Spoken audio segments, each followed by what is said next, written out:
is in session hour 106.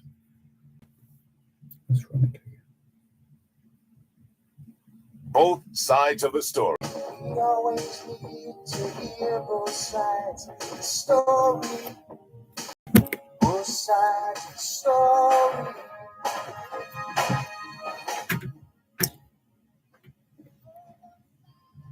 Isn't it strange that princes and kings and clowns that caper in sawdust rings and common people like you and me are builders for eternity? Each is given a bag of tools, a shapeless mass, a book of rules, and each must make, ere life is flown, a stumbling block or a stepping stone.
So we started off this afternoon with a recitation of the poem A Bag of Tools by R.L. Sharp, and the song, we could say the poem or poetry put to song, Book of Rules by the Heptones. That's our combination this afternoon on your program, Both Sides of the Story, here on Power 106 FM, as we continue to experience the International Decade of Healthy Aging, the International Decade of Ecosystem Restoration, the International Decade of Ocean Science for Sustainable Development, the Decade of Action for Road Safety, and the UN International Decade of Indigenous Languages. It's the 26th day of the 6th month of 2024. Put another way, it's the 26th day of the first month of the 2024 North Atlantic hurricane season in this Disaster Risk Reduction Month, Road Safety Awareness Month, Brides Month, and Pride Month. In the United States, it's National Immigrant Heritage Month, National Caribbean American Heritage and Caribbean Cuisine Month.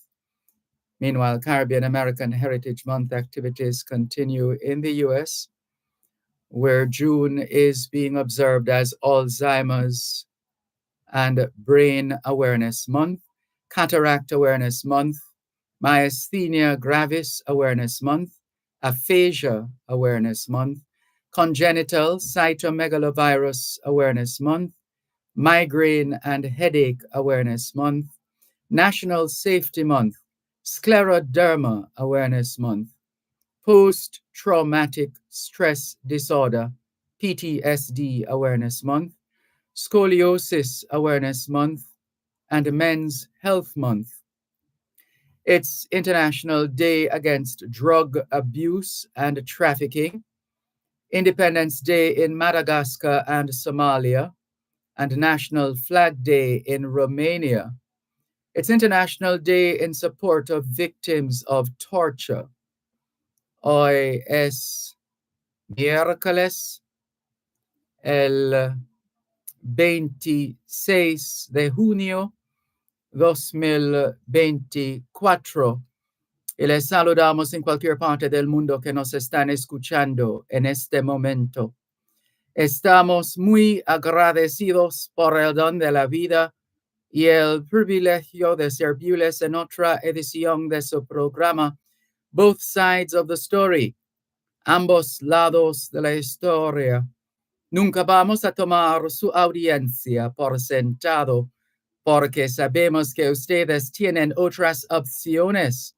Y esta es la razón por la cual jamás olvidamos darle las gracias por elegir Both Sides of the Story, ambos lados de la historia, de lunes a viernes, desde las 2 hasta las 5 de la tarde, aquí en Power 106 FM. La misión continúa para educar, capacitar, iluminar y estimular el espíritu empresarial. Bienvenidos.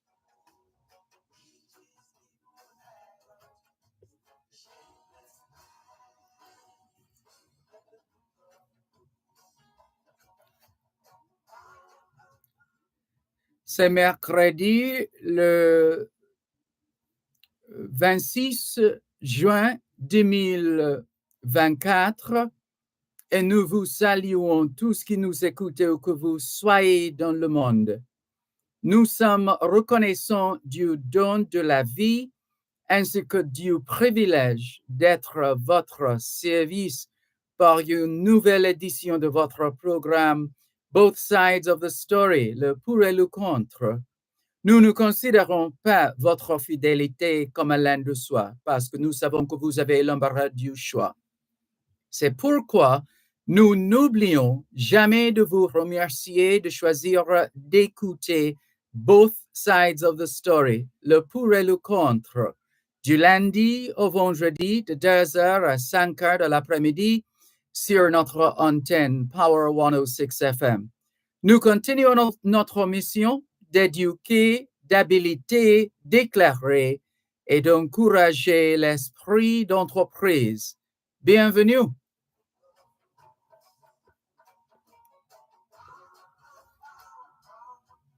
All we're saying is it's Wednesday, the 26th of June, 2024, and we greet you well, wherever in the world you are listening to us right now.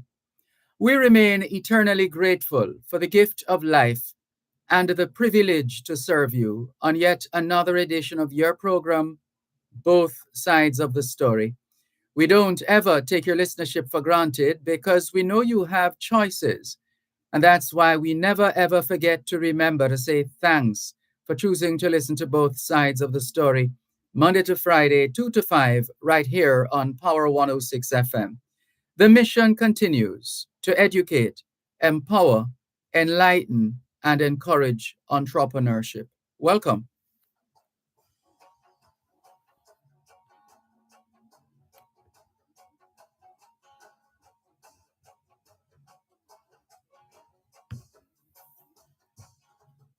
You're listening to Power 106 FM. The time is now 2:15. Importers. Shipments requiring you to pay customs duties and taxes are cleared on a customs goods declaration, known as an IM4 or IMS4. Ask your clearing agent to provide your customs declaration, customs assessment notice, and customs receipt once duties and taxes are paid. Where your clearing agent may not be able to provide the IM4 or IMS4, request your customs goods declaration registration number or C number, which can be used to verify your payments. Importers, request your IM4, IMS4, or C number. It is your right. For details, email the Jamaica Customs Agency at public.relations@jca.gov.jm. Jamaica Customs, keeping our customers in focus.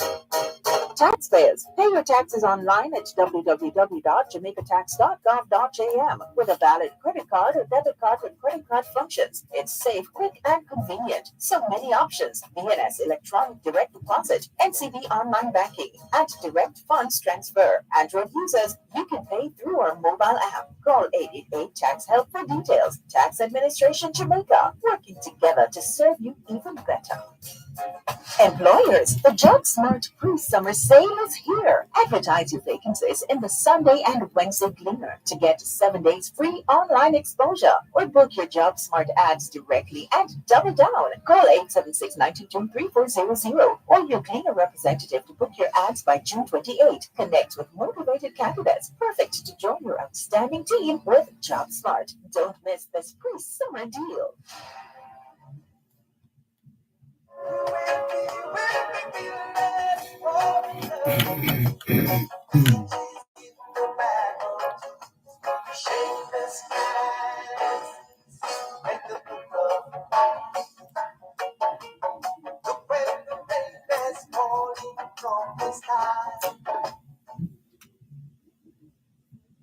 Talk about builders for eternity, to borrow those words from the poem and the song that we shared this afternoon. And that takes us to the story in the Observer, coming on the heels of the 10th Biennial Jamaica Diaspora Conference. Diasporans unite to acquire Negril property. That's the caption. And they tell us the group is eyeing more boutique hotel investments. Let's take a look at the story. A group of 30 diasporans has come together to purchase a stale listing property in Negril, Westmoreland. Now they are actively seeking similar real estate opportunities for vacation homes or Airbnb rentals.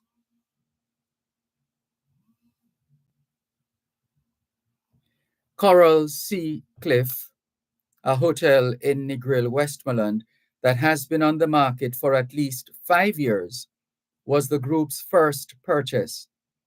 Building on the success of that deal, the group is now in talks to acquire 3 more boutique hotel properties. The deals are being coordinated by real estate finance professional Delano Dowdy. People are loving this initiative, and all that's happening is that they are talking to other people, friends, and family that missed out on this opportunity. And so we are looking at 3 other properties in Negril to purchase, 2 of which are in close proximity to the first property, he told the Jamaica Observer. Dowdy, who resides in New York, USA, was one of several diasporans who traveled to Jamaica last year to attend a Thropex Investment Conference, an annual event that takes place in Negril, Jamaica, targeting individuals interested in investing in Jamaica and those considering moving to the country. The conference features panelists from a wide range of industries, including finance, real estate, tourism, and agriculture. The story goes on. As part of the event, a realtor brought a couple of us to the property, and she pitched an idea that we all buy it. When she said that, I started thinking about different scenarios of how to structure it financially and legally. And so I said to her, that could work. We could actually do it like a co-op where you don't own the building, but you own shares in the building, Dowdy said. That's the first structure I thought of. But as I thought it through, it evolved into a full strata development where people had a title and control over their unit, he continued. Coral Sea Cliff, located on West End Road in Negril, is a 2-acre oceanfront boutique property that overlooks Negril's famed West Coast. The property features 30 rooms, sea access a few steps away, splash pools, and rock formations that create natural mini pools when the seawater rises. These small basins were said to be rich in minerals from the buildup of salt deposits over time. The property was priced at US $3 million. And the story goes on. You can go ahead and read on your own. But we just thought, coming on the heels of the 10th Biennial Jamaica Diaspora Conference, this would be an appropriate story to share with our listeners and viewers, especially those in the diaspora. So it was a coordinated purchase, essentially, Dowdy told the Business Observer. The coordinated purchase meant that each individual only needed to come up with roughly 150,000 US dollars to cover the cost of their condominium, in addition to any legal and administrative fees alongside the initial renovation budget. So, in addition to the 3 million US dollars that they spent to acquire the property, we're now looking, they say, at another US 1 million to get their desired result, which is to have 30 condominiums with high-end finishes. But how it's structured, they go on, we are not going to be doing that deep renovation as a group. Each individual gets to decide when they want to take on that level of renovation at their own time. Just the basics are facilitated at group level, Dowdy said. Business in the hospitality sector has been on the rise post-COVID, but some boutique hotels continue to see low bookings as a result of rising interest rates. The high interest rates are impacting all areas of the industry, from the supply of capital available to investors to the amount of disposable income guests have available to spend in hotels. Meanwhile, higher mortgage and rent costs caused by climbing interest rates will also impact the operational end of the chain, with squeezed staff seeking higher rates of pay. Dowdy reckons that this has in part led to more hotel properties being listed for sale. It has created an opportunity for diasporans who have long yearned to own a piece of Jamaica to execute that dream at a fraction of the cost.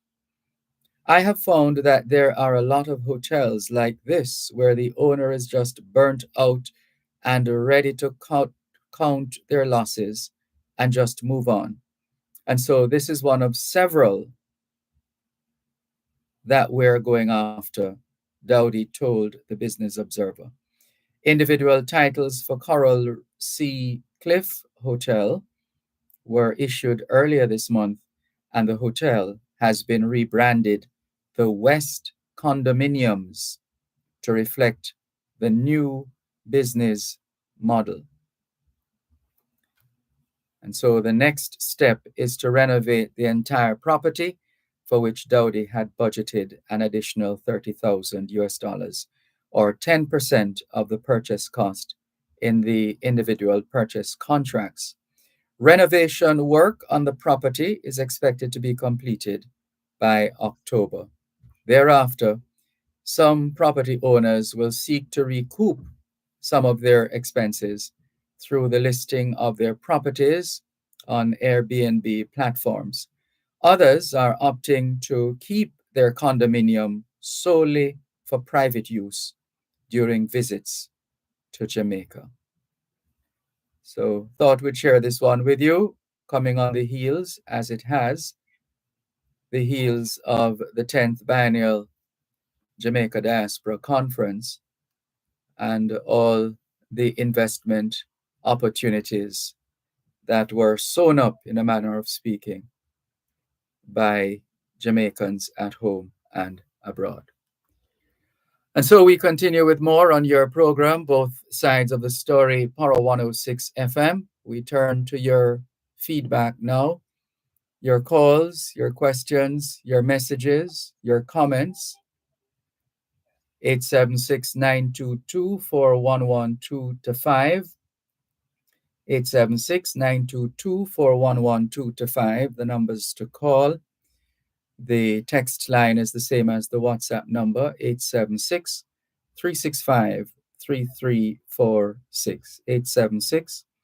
876-365-3346. Let's go to the text line, same as the WhatsApp number. Hello, good afternoon. Thanks for calling.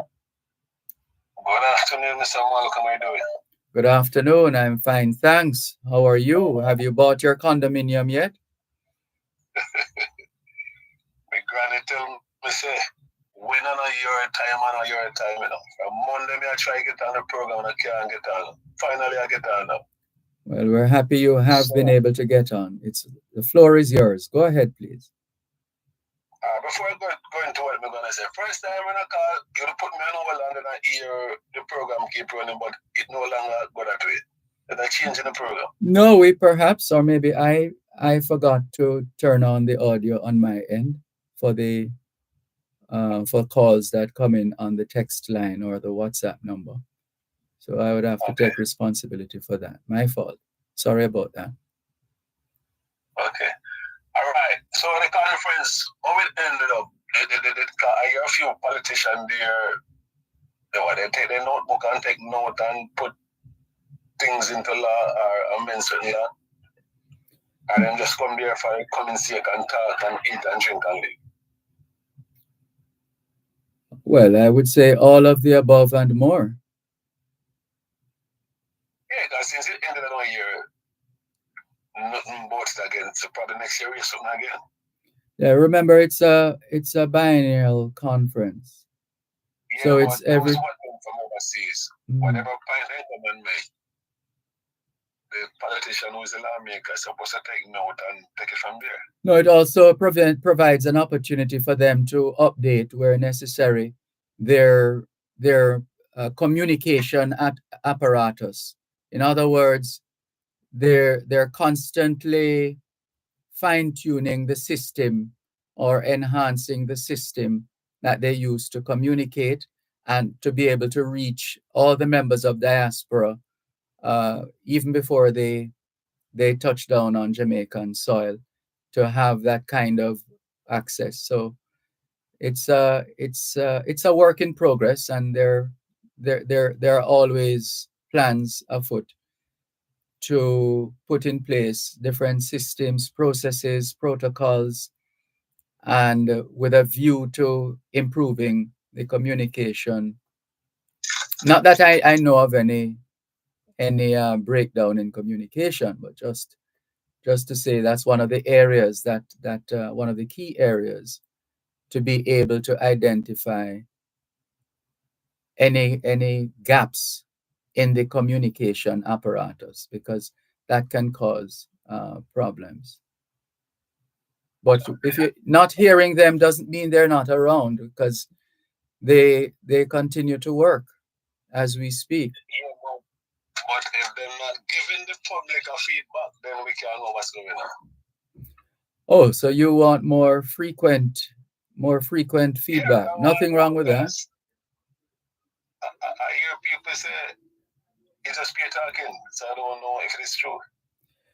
No, what I've heard this time round is from those who say it's the best ever, the best conference ever. One moment, please. You're listening to Power 106 FM. The time is now 2:30. Welcome to the new dimension in eye care, the Optical Zone, offering exceptionally comfortable eyewear. We fill prescriptions and do eye examinations. This complete optical store is conveniently located at Shop 14, York Plaza, Halfway Tree. Telephone 929-8656. The Optical Zone, providing vision for life. Buy a bag of Hypro feeds and win a bag of cash in the Farm to Fortune promotion. Hypro is back with another chance for you to win a share of millions in the Farm to Fortune promotion. Try for the grand prize of $3 million, weekly prizes of $100,000 plus daily prizes. Enter buy any qualifying Hypro feed and text the entry code in the bag for your chance to win a bag of cash in the Hypro Farm to Fortune promotion. Conditions apply. Authorized under Section 58(3) of the Basic Gaming and Lotteries Act.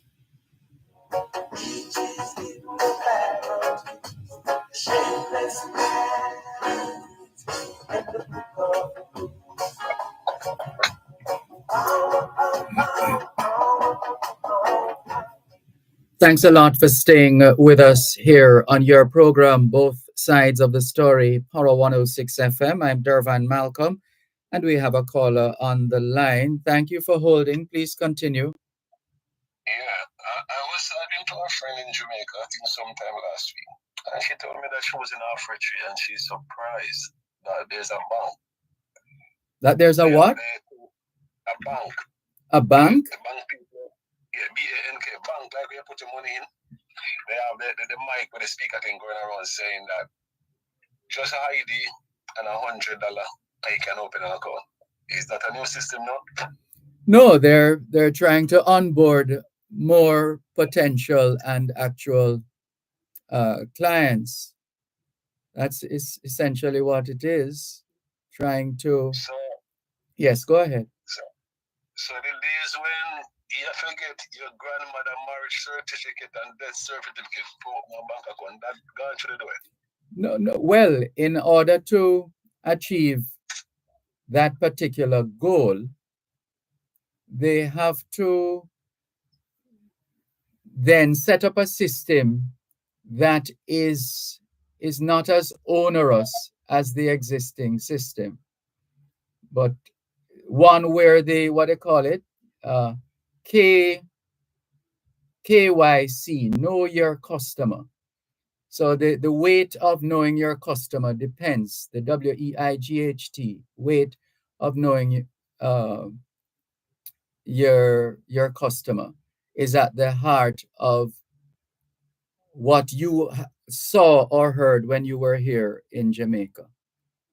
They're trying to win over more customers from the financial institutions. That's nice. Mm-hmm. Yeah, that's nice. It's just an idea, and that's it. I love that one. Mm-hmm. Okay, next point is when somebody mentally ill and running trouble with the law, what do you usually do with them? Help them to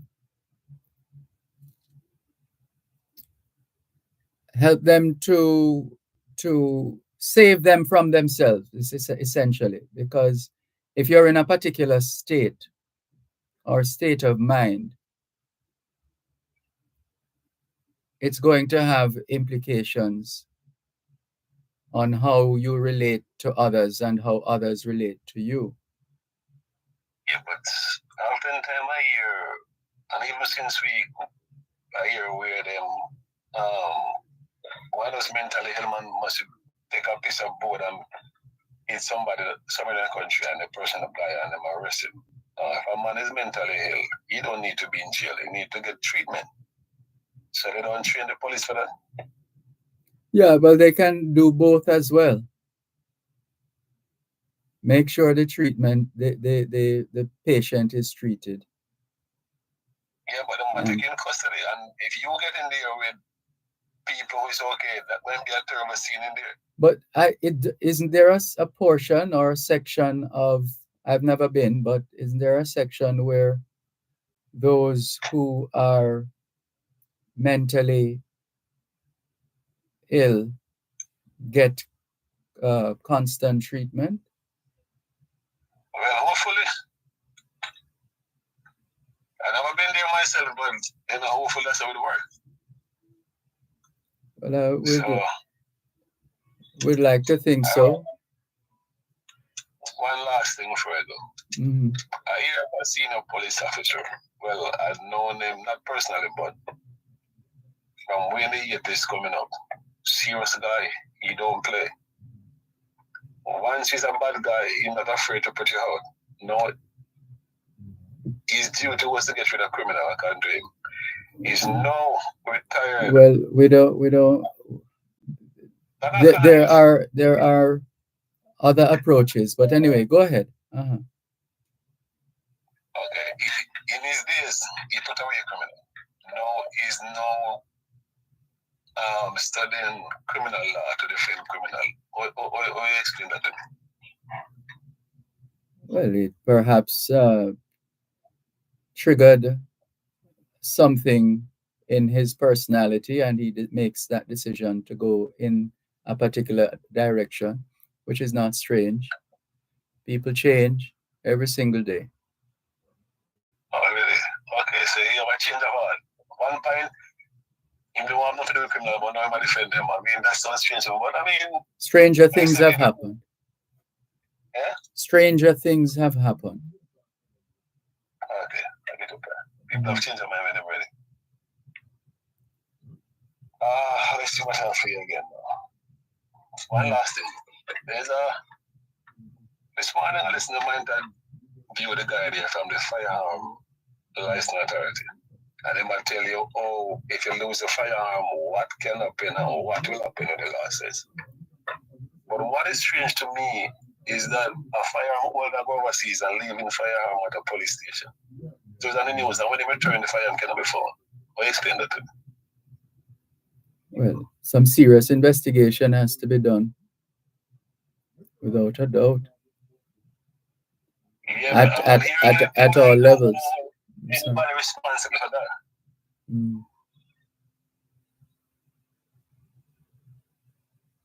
So it's one thing that's fledged with the crack and that's it.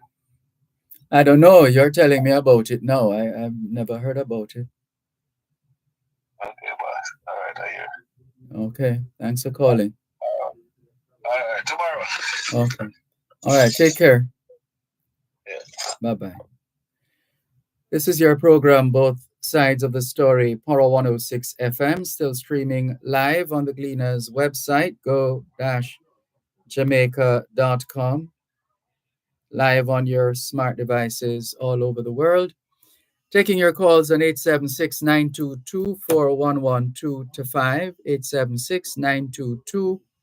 876-922-4112-5. And the text line, same as the WhatsApp number, 876 365 3346, 876 365 3346.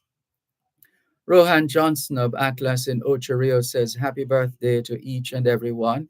And please forgive me, I got a few messages to convey greetings and didn't get around to conveying those messages. So the likes of Dr. Carol Guntley, happy belated birthday to you. And there is the gentleman in the Crossroads Meat Market. He is another one. I don't know why his name is escaping me right now. But who else was in the mix? A few more. And we will mention them as soon as we get around to that. But in the meantime, we continue to take your calls on 876-922-4112-5. Mr. Greg, that's the name we're trying to remember. Mr. Greg in the Crossroads Market. Good afternoon to you, Mr. Greg. In the meantime, let's go to the phone lines once again, 876-922-4112-5. Hello, good afternoon. Thanks for calling. Good afternoon, Dervan. Good afternoon. Welcome.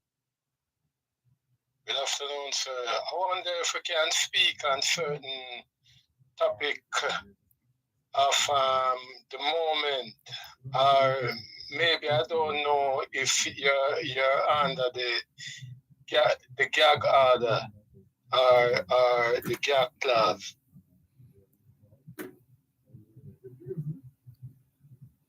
Step out in faith, man. Go ahead. Step out in faith. Okay, sir. Dervan, do you know anything about the NHS, the National Health Fund? What do you know about that entity? I understand that it is an award-winning entity.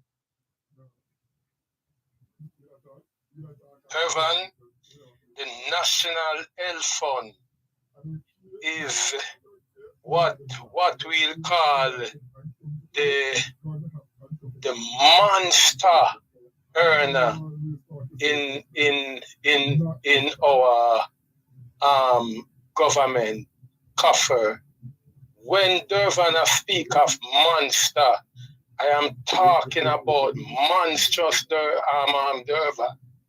It is so monstrous, Dervan, that it can take care of all of our GDP. Did you know that, Dervan? That's no. Yes, sir. Dervan, the National Health Fund was created by the PJ Patterson administration, and it was one that the different CEOs at each hospital sit and them think about the whole heap of NCDs, non-communicable diseases. Yes. Right, Dervan, and I'm speaking about the alcoholic drinker, the alcoholic consumer, and I'm speaking about the people who who feast on fast food like Kentucky and Burger Kings and such fast food and a lot more pizza and such, but in relation to alcohol, Dervan, the NHF tax every company that produce alcohol, and I'm speaking about company like D&G,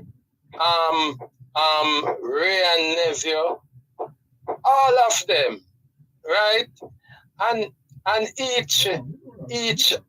each content that these company import to produce their alcoholic beverage, it is taxed over fivefold. It is taxed when it is entering the factory for production. I'm talking about the apps when it come on to Guinness and Red Stripe beer. Although Red Stripe beer is now being produced from cassava, but that alone is not enough. Hold a moment, please. One moment. Yes, sir. You're listening to Borough 106 FM. The time is now 2:45.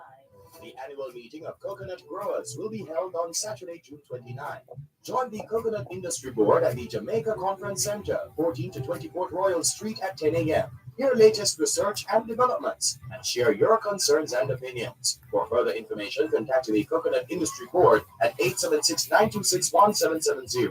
That's the annual meeting of coconut growers, Saturday, June 29. Save the date. Buy a bag of Hydro Cleans and win a bag of cash in the Farm to Fortune promotion. Hydro is back with another chance for you to win a share of millions in the Farm to Fortune promotion. Try for the grand prize of $3 million, weekly prizes of $100,000 plus daily prizes. Enter by any qualifying Hydro feed and text the entry code in the bag for your chance to win a bag of cash in the Hydro Farm to Fortune promotion. Conditions apply. Authorized under Section 58.3 of the Basic Gaming and Lotteries Act.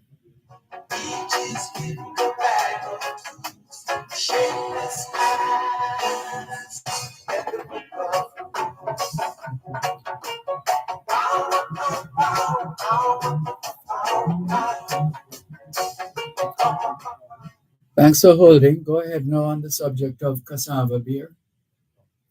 Yeah, so in reference to beer, it is not just the cassava alone is used. So there are other items that must be added to get that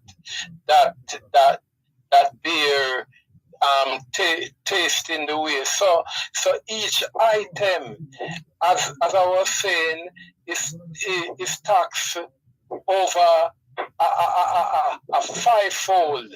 So when that red stripe beer or Guinness or whatsoever the produce is, it is then go to the wholesaler, and it is taxed there, and then it is go on to the distributor first.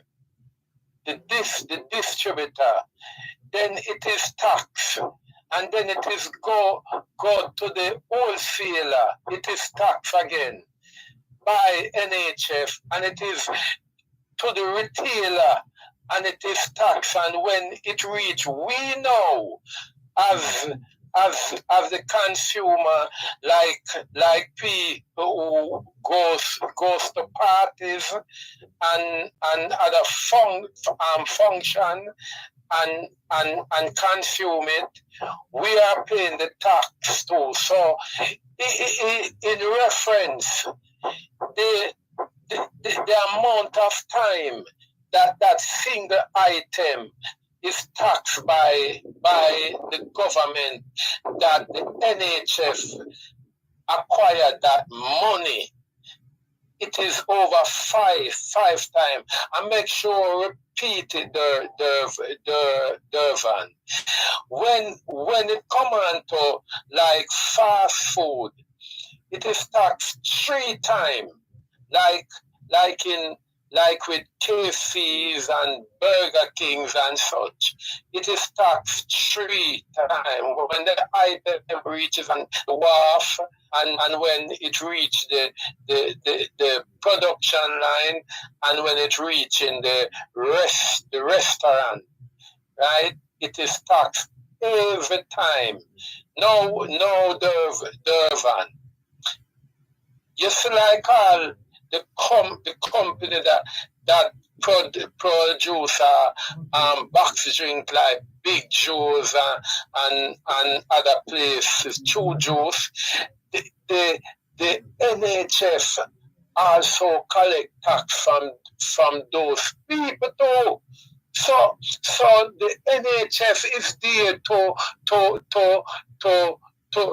take care of the hospital where medical and hospital bills are concerned, the van.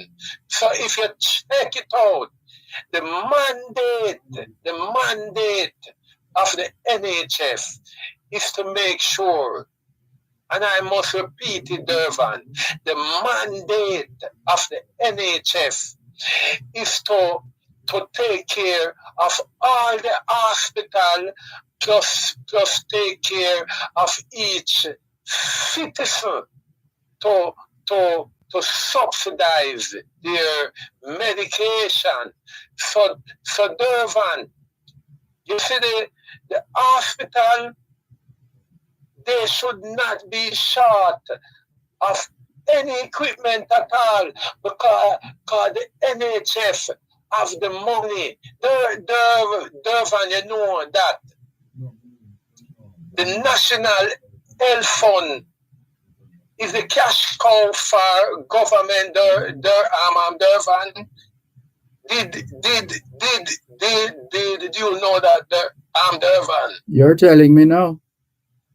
Dervan, the National Health Fund is the cash prize for government.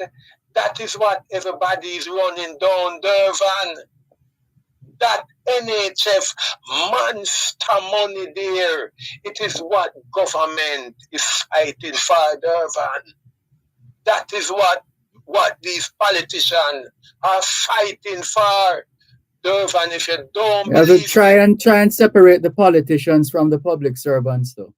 There are people who have given and continue to give selflessly in the respective agencies, departments, and ministries. Not everybody is as you think they are. We have to make that point. But the Van, you see, when it come on to public servant, we speak of permanent secretaries, and the permanent secretaries are the people really, you know, the Van who really call the shots, you know, the Van.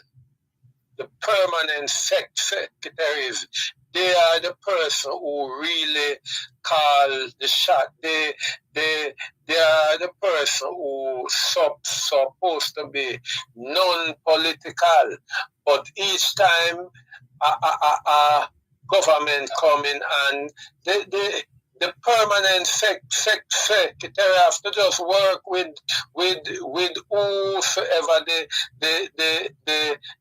minister is. So if there's a misappropriation in any government entity, whether it be education or health or agriculture or what, the permanent secretary have to give account. They have to go on the chopping block to the Dervan, because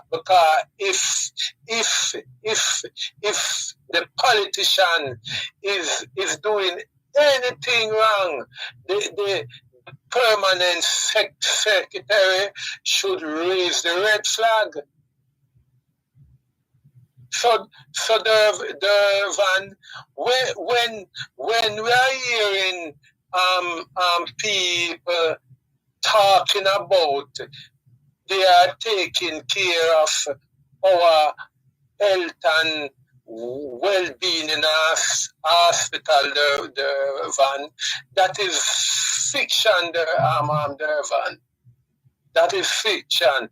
The National Health Fund is there to do everything, Dervan. So those nurses and doctors who work tirelessly in saving lives and taking care of those in need of medical assistance, that's how we're looking at them. No, Dervan, they are just like foot soldiers, Dervan. The doctors and the nurses are just like foot soldiers. We are speaking about the persons who call the shots, Dervan. The permanent secretaries and the ministers. They are the person.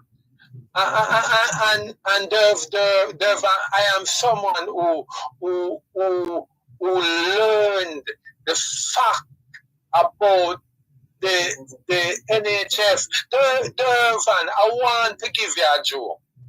When a certain minister, I'm not going to call in the name, in 2007, when Bruce Golding win the election, right? And the government went into power, and them see the amount of money where is in the NHS, them hold them at their van. Them couldn't believe it. Say so much money, because one time them did feel say the National Housing Trust was the cash cow. But when them see the amount of billions were inside of the NHF, them hold them head Dervan, them couldn't believe it. And I finished there, Dervan. Have a nice day, sir. You too. Take care. Thanks for calling. Yes, sir. Yeah. Bye-bye. This is your program, Both Sides of the Story, Poro 106 FM, still streaming live on the Gleaners website, go-jamaica.com. Still taking your calls on 876-922-4112-5, 876-922-4112-5. Text line same as the WhatsApp number, 876-365-3346. This one says, Sir Malcolm, why don't they declare June 2024 as a sickness month? And that's in reference to the various conditions we listed as being observed in the month of June. It is what it is. Thank you for your message. And, who is this now? This person says, Miss Mervis seems to switch from religion and now she's campaigning. Please let her know that universities also provide academic and skills training. She's always degrading universities and promoting heart. Nothing is wrong with free healthcare, but it is the administration, she says. This one from GBO says, "Hi, Dervan. Happy Wednesday to you. I have a concern regarding an article authored by Dr. Michael Abrams titled Calling Out Dr. Tufton, published in the Gleaner on June 25, 2024. As someone who has a little knowledge of public administration, I feel compelled to address the concerning inaccuracies and biased narratives presented in this piece. Firstly, Dr. Abrams's critique of the Ministry of Health and Wellness, MOHW, awarding contracts without following proper procurement procedures demonstrates a severe lack of understanding of the extraordinary circumstances faced during the COVID-19 pandemic. The article fails to acknowledge that in times of crisis, when lives are at stake, the government must make timely decisions that may not always adhere to standard bureaucratic processes. The docking of a ship with Jamaicans who were on at sea for months on a cruise ship and their subsequent quarantine in hotels is a prime example of the government's necessary and appropriate response to an unprecedented situation. Furthermore, the accusation, this is a little lengthy. All right, we're going to come back to this one in a moment. Let's go to the break and come back. Contractors, developers, and small builders. Contact Coast to Coast Group of Companies for high quality concrete products. The time by Coast to Coast Group of Companies is 3 o'clock. Tune in every Thursday at 3:30 p.m. for Your Legal Corner with Beta Walker Huntington during both sides of the story with Dervan Malcolm on Power 106 FM. It's your source of information regarding U.S. immigration matters, combined with Power 106 FM's pioneer of diaspora broadcasting. Call in with your U.S. immigration queries and concerns on 876-924-11225 or send a text or WhatsApp message to 876-279-8598 and get the answers you need for your U.S. immigration questions. That's Your Legal Corner with Dana Walker Huntington, Thursdays at 3:30 p.m. during both sides of the story with Dervan Malcolm, only on Power 106 FM.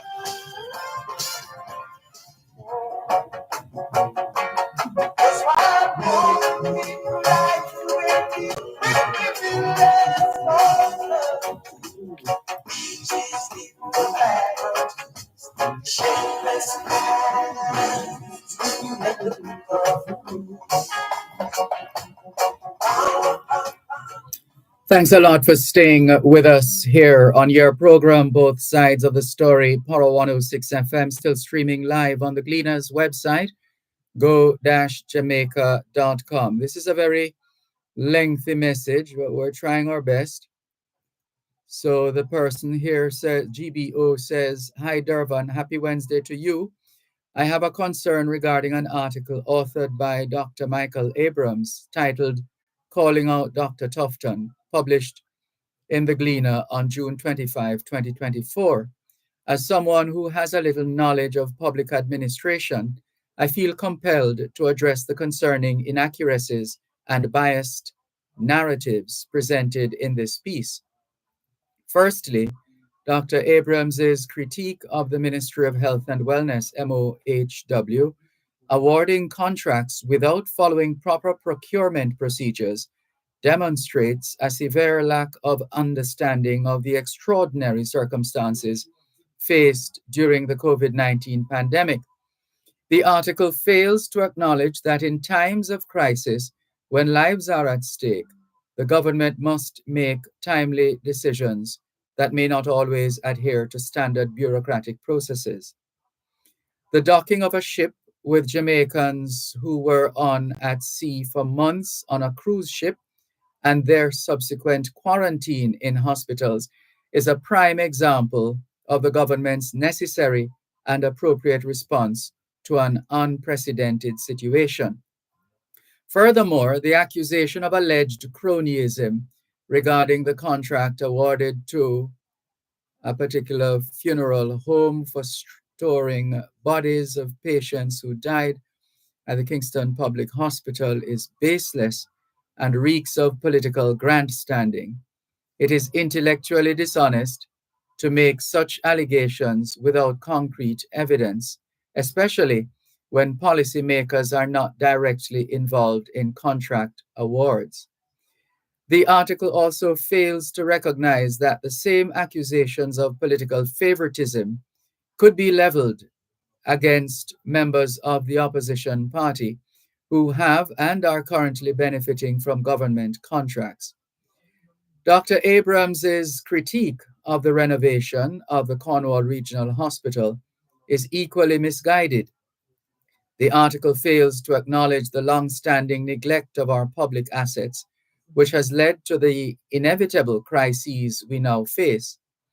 Rather than demolishing the hospital and starting anew, the government's decision to undertake the renovation despite the escalating costs and complexities demonstrates a commitment to improving the healthcare infrastructure while ensuring continuous patient care. The article's failure to recognize the constraints and challenges posed by the COVID-19 pandemic, expansion of the hospital to offer additional services, and the resulting inflationary pressures only serves to undermine the government's efforts. I would urge Dr. Abrams to approach this issue with a critical and impartial lens. While it is essential to hold public officials accountable, we must ensure that our scrutiny is based on facts, not political rhetoric or sensationalism. Dr. Abrams's article, in my opinion, falls short of this standard and presents a distorted and one-sided narrative that does a disservice to the complex realities faced by the MOHW. As a concerned citizen and a proponent of transparent and responsible governance, I believe it is crucial that we engage in constructive dialogue and seek a balanced understanding of the challenges faced by our healthcare system. So, that lengthy message from a listener who goes by the initials GBO. Thank you very much for your message, GBO, and all the very best as we continue with more here on your program, Both Sides of the Story, Power 106. Mikey Jarrett says, Wednesday afternoon, blessings and blessed love, my brother Dervan Malcolm from Brooklyn, New York. Many happy returns, Mikey Jarrett. Norman Hines, good afternoon to you as well. So to Sherry Henry, thank you for tuning in. Good to have you on board. Audrey Smith says, afternoon, Dervan and listeners everywhere. We are experiencing some hot weather here. Today was 30 degrees. I love it. So I'm not complaining. Take care, everyone.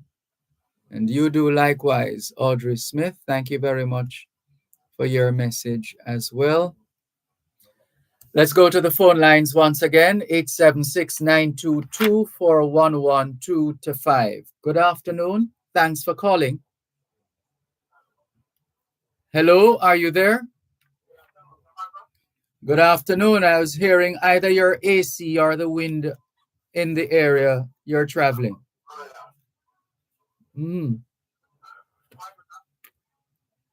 Go ahead. Let's see if we can hear you. I am fine, thanks. And you? I'm fine.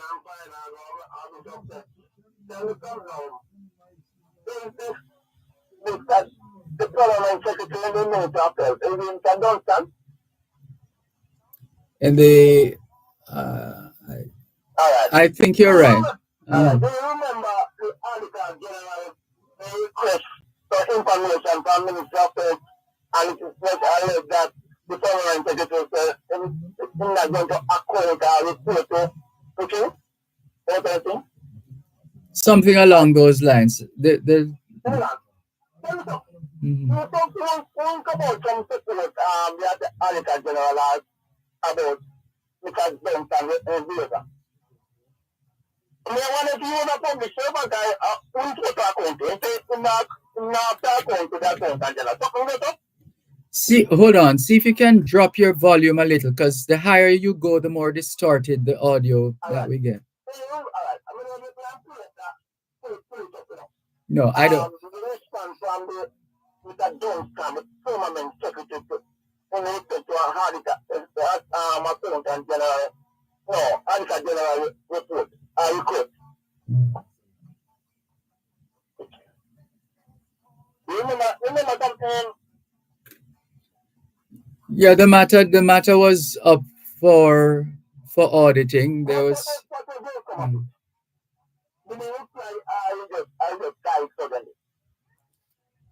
Well, we perhaps could check the access to. Because we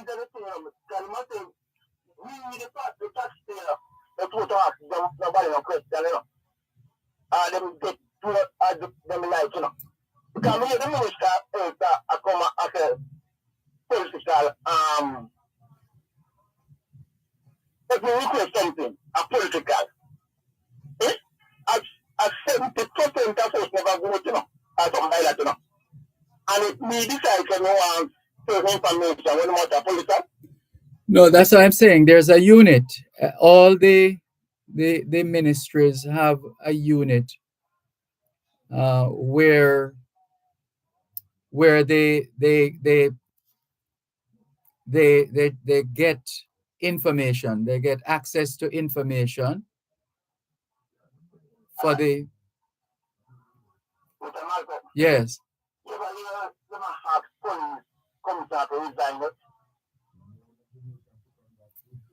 From time to time. All right. So is that political thing that is?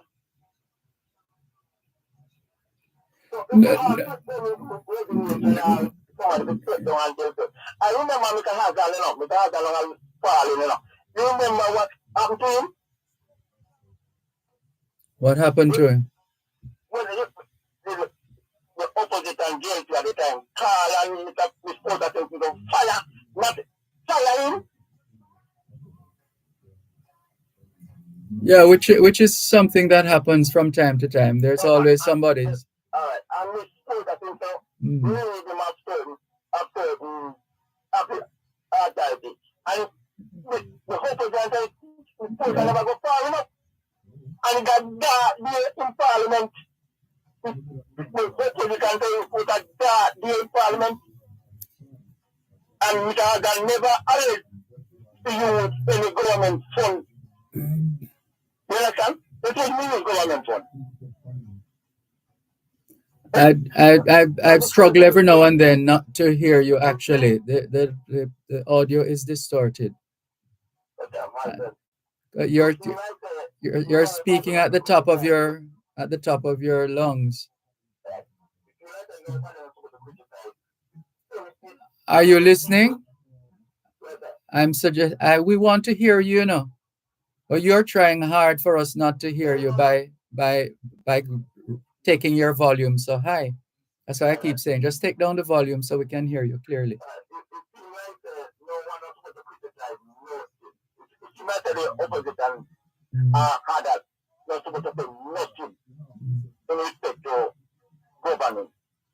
Oh, that's why the people are here, I am in the 60% who might never do it. So I'm not supposed to use my voice no time at all. I use my voice without a political.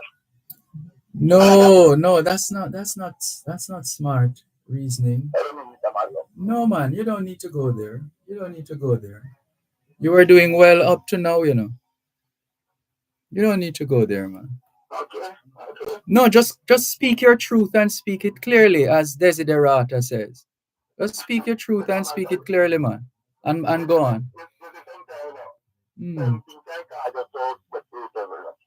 No, no, but I'm saying, all right, go ahead. So, let me tell you, we are in the hurricane season, right? Yes. I know the hurricane season, we not like the hurricane, we not shake up the bottom. That we can go closer to the father, you know. That sometimes when something serious happens, we go closer to the father, you know. You understand? And that won't happen, you know. Even if something happens to me, we want to hurricane shake up some of us. You understand? And then we can draw to the father. Because you like to come up with our worship. No, not okay. You know, to the critical just God, them and God power. All right? I'll tell you when come. All right, thanks for calling. Take care. This is your program, Both Sides of the Story, Power 106 FM. Hello, good afternoon. Thanks for calling. Good afternoon, Dervan. How are you? Good afternoon. I'm fine, thanks. And you? I'm good. I know you never skillful in your conversation when you talk to people, but that is you, and you live the life that you live. So I expect that the government won't take you off the radio. This is my opinion. They won't take you off it. You don't criticize the government. You just play cool. Now, the banking system in Jamaica. And he starts with a subject matter that I have talked about. Look, come on, man. Come on. Anyway, what is it? Time to take, let's take the break and come back. Listen to Power 106 FM. The time is now 3:15. Both sides of the story. The Youth Summer Employment Program, an initiative of the Ministry of Local Government and Community Development, will be having its official launch for 2024 this Friday, June 28, at the William Knibb High School Auditorium in Trelawney. The program provides employment opportunities for young people during the summer months, enabling them to gain valuable skills and work experience while earning an income. Join Power 106 FM for a live broadcast of Both Sides of the Story this Friday, June 28 from 2 to 5 p.m. for highlights of the launch. This broadcast is brought to you by the Ministry of Local Government and Community Development. That's a live broadcast of Both Sides of the Story with Dervan Malcolm from the launch of the Ministry of Local Government and Community Development's Youth Summer Employment Program at the William Knibb High School Auditorium in Trelawney this Friday, June 28 from 2 to 5 p.m. right here on Power 106 FM.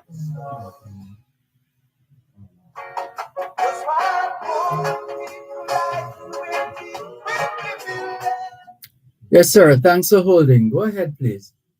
Yeah, I was just making a comment in my brief remarks, so don't take it personal. The banking system of Jamaica needs to fall in line with the international banking laws here. It's outdated. So we need new legislation on the book. But the government don't seem to want to do that because they don't care about consumers. I lost my bank card and I called the bank and I said, this is who I am. I need a replacement. I have my close friend name on the bank account in Jamaica. And I said to the bank, what do you want from me? My social security number, my state ID, my passport number, what do you want? The bank said, no, we don't want those things from you. I said, where do I go from here? I said, can you call the bank in Montego Bay? They said, no, we don't have the bank, we don't have the local bank number, we go by here. I said, what nonsense are you talking about? Right? I said, no disrespect, no Lucy, what nonsense are you talking about? So I can't get nowhere. Bank said, first of all, you don't have an account here. I get my lawyer went. Well, they told him the bank account. Right? So, come back to me now. So what do I have to do to get a replacement of my card? They send me a long list, an email. So, if I was to take time out from work to and to fill in all what they asked me for. I'd be wasting my time. A friend of mine, I called in Miami and said, you need to go to Jamaica. You need to fly down to Jamaica and go in person to rectify the problem because he has the same problem. So, how can we live in a diaspora? We're Jamaican citizens. Some of us are American citizens. Some of us hold green cards. And this is the way you treat us? With contempt. Hello? We're listening. You and I are having a discussion, so you have to communicate with me. You have to talk to me. I don't care have a discussion. So where do I go from here? Do you think I come on radio and just talk? You know what I do in Florida here? I help Jamaicans. I don't know them. I don't care what tribe they're from. I help Jamaicans. That's part of my life. That's part of my work because Jamaicans helped me when I was living in Jamaica, when I was growing up in Jamaica, when I don't have food to eat, when the days I walk on train line in Jamaica, going to school in Old Harbor. And we need help. And we can't get help from the banking system in Jamaica. I can tell the name of the bank. Because my name is on the account. My friend's name is on the account. Where do we go from here? What was the last thing you were told? the last thing I was being told, they sent me an email. They sent me a long list. But I have to go through. And my friend called me and said, don't waste your time. You have to go there in person. And the bank that I have my money with, Coastal Bank, Jamaica, I have my money with. And you can say that with pride. So there is you're able to choose another financial institution. But how can I choose another financial institution when my money is tied up in the bank? When if they don't rectify with me, I can't withdraw the money to go to another financial institution. Sounds like you need a lawyer then. No, I have a criminal defense lawyer in Jamaica. So he went there and he said, Bank. He told them, he advised me, this is weird. I am his lawyer. I represent him. So what you're talking about, show me the document. They showed him.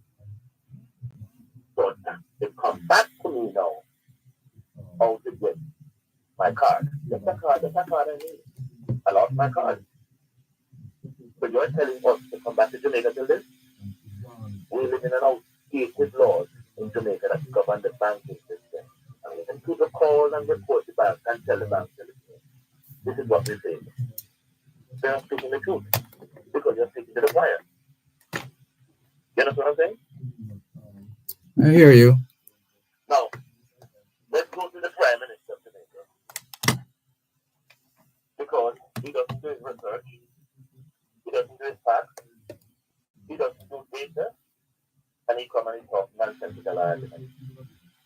So all you're telling me is going to go to Parliament and pass legislation that if you, Dervan, ask me, man, if I'm a thief, I can't do Dervan. Dervan asked a question. So are you going to pass legislation in Parliament to govern certain things that asking a question will now become a criminal crime? So when you're talking about blogger, we're not living in Russia. We're not living in Cuba. We live in a democratic country. So if Mr. Holmes don't like the laws of Jamaica and what bloggers said and what they do, as long as there's no defamation, because bloggers cannot hide behind social media and call mass peace. You can't do that. This law is in place. So the question that we ask, where do we go from here? Who's the Prime Minister is right now? He doesn't have anything better to say and coming to talk nonsensical argument. How are you going to cut down on social media? You and I is talking. So what he's telling me, that if Dervan said certain things that he doesn't like, he's not going to lock me up because I'm not living there. He's going to lock up Dervan. Hello? Dervan? I'm listening. Dervan, and this is what I don't understand with you. We're having a conversation with you, but you seem to box yourself in a corner, do not want to communicate because it's spooky to make a conversation. And I'm having a conversation with you. That is why I called the program. That is why we enjoy talking to you. Tell me. How are you hoping I'll be able to assist you? Can I? I can't put words, Dervan. I can't put words in your mouth. I cannot put words in your mouth. No, that's not the question. You're asking me how am I? How are you able to assist me? I am able to assist me by communicating with me and saying back. Let me look at the facts. You can't legislate morality. You can't legislate law. So let Matt ask a question. If Dervan called Matt thief, if Dervan asked Matt, is it a thief? Excuse me. You can't arrest Dervan because he's asking Matt, or you're. So so what am I asking you? The community to understand our conversation. Where do we go from here? Well, first of all, there's a listener asking us if we can check our audio because the audio on the caller's side. That's what he's saying here. So maybe some words are being lost. I don't know. Can you hear me? Yes, hearing you. I am hearing you loud and clear. Right? Now, let's just put to the record. When Jamaicans are traveling from Jamaica to America, whether you're a resident or citizen, if something happened to you, you can't call the Jamaican High Commission. You can't call the Jamaican ambassador. You have no access to do that because you're not connected to politicians of the government of Jamaica. But when Jamaican citizens come to Jamaica and they're U.S. citizens and they're U.S. residents, and anything happens to them in Jamaica, they can call the ambassador or the department of here. So you see what we go through here, you see what Jamaicans go through here when they're traveling, whether they're in transit or not. And if I give up my citizenship, the American public has a right to know. And if I give up my green card, the American public has a right to know. So when Mr. Charles, the member of parliament for Testament, when the question is being asked, are you a U.S. citizen? If you give up your citizenship, you can't sue me for asking fundamental questions. We have a fundamental right to know. Am I right or am I wrong? The truth is not libelous. So you don't have to worry about that if you're speaking the truth. The truth is not libelous. You can't be sued for telling the truth. So we have a right to know if our politicians still have dual citizenship. And as I use the example, if I give up my status here, whether it is permanent or citizenship, the American people have a right to know public information. So it must be public information to the Jamaican people who are living in Jamaica to know that they're member of parliament where this paper is. You and I, when we talk, we educate, we inform. I'm not into the business about the politics. That's just for another day. But I'm into the business about how are we going to be a better country? Tell me, Dervan. Well, I think we all know what that would require. Whether or not we are prepared to roll up our sleeves is another matter. No.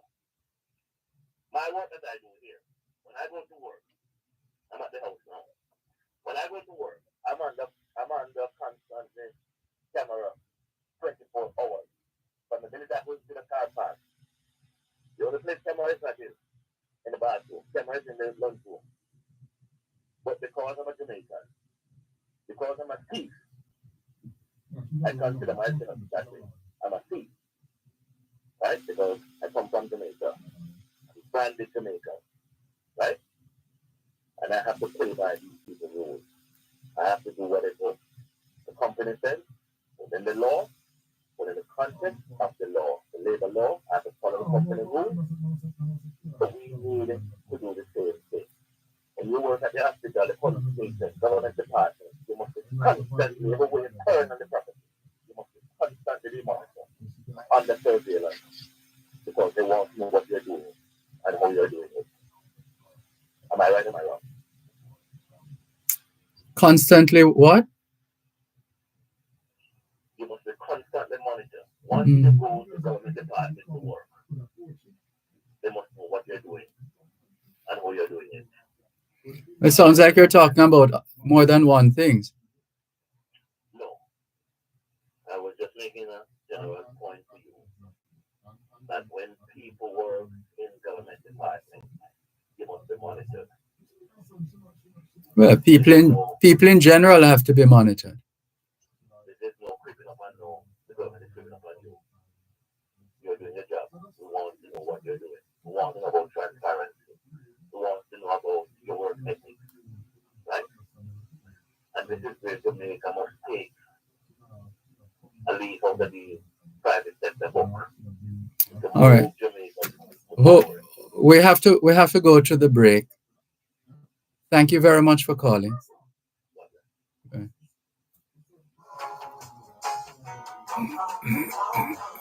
Protect Jamaica's borders. Tell us about any illegal guns coming through customs controlled areas. Call Crime Stop at 311. The time by the Jamaica Customs Agency is 8:30. Get ready for the ultimate showdown at the J3's Puma National Junior and Senior Championships, streaming live on OneSpotMedia.com from June 27 to 30. Watch as elite athletes compete for a coveted spot on Jamaica's national team. Don't miss a moment of the action with our exclusive pay-per-view coverage. Secure your season pass for only $12.99 or grab a day pass for just $6.99. To catch your favorite event, visit OneSpotMedia.com to purchase your pass and witness history in the making.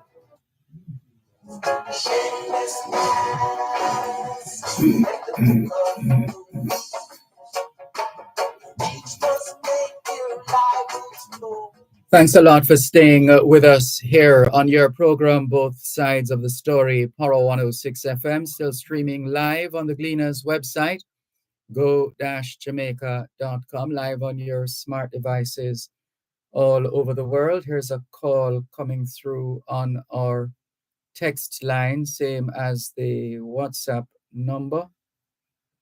Let's see who this is. Hello, good afternoon. Thanks for calling.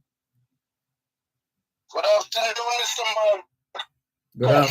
Good afternoon. Yes. So how are you today? I am fine, thanks. And you? Yes, I'm blessed. I'm favored. Mr. Malcolm, I'm shaping a few words with you quickly. Mark, good afternoon to you, sir. I know you know some of the shortcut through Rumble, on Peter and all of that, like myself, Milestone and such like. One of the area that you touch that I kind of interested in is the area that you say once you're working in government, you under certain surveillance and audit. I agree with that part of it. But Mr. Malcolm, what Mr. Wallace have said regards to this journalisting, I'm not so really understand it much. But for me, if Mr. Wallace was in this state and make a comment like that, the next thing gets 70,000 more votes. If it was Donald Trump who said something like that, the next day, thousands of votes pumping on him. But anyway, we move on from there. I don't really call about that. What I want to call about is health. You know? Yes. Health. The Ramble Health Center, Mr. Malcolm, I willing to jump and put up the first $300 to get that health center into a small hospital to take the burden of the Cornwall Regional and the Savlama Hospital. Is over 9 different districts use that health center. And I already collect about 500 names, people who willing to put a little money into it to get it.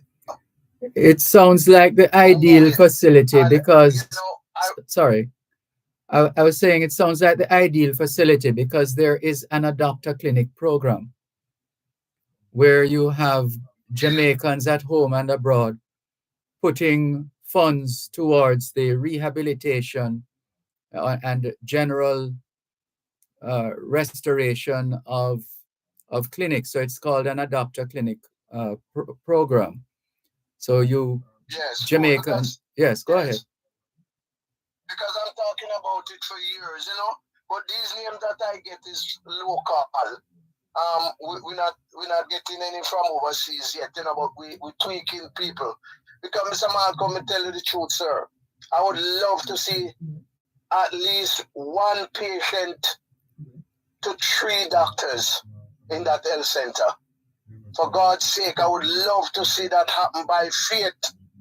And Mr. Tuftant, we're going to send you some letters in regards to the drawing and everything. And I want that to go through, you know, that we can start, you know, to see what we can put in. I'm putting up the first 300 towards it. And to get it up and running, because Mr. Malcolm, health is a must. How bad is it in terms of the state of the facility? No, man, it's good, man. It's good. It's just that they want to extend to you know, you can put more doctors and nurses and so. It's clean and nice, man. It's a clean, nice clinic, man. And this is in Ramble, you said? Nice clinic. This is Ramble?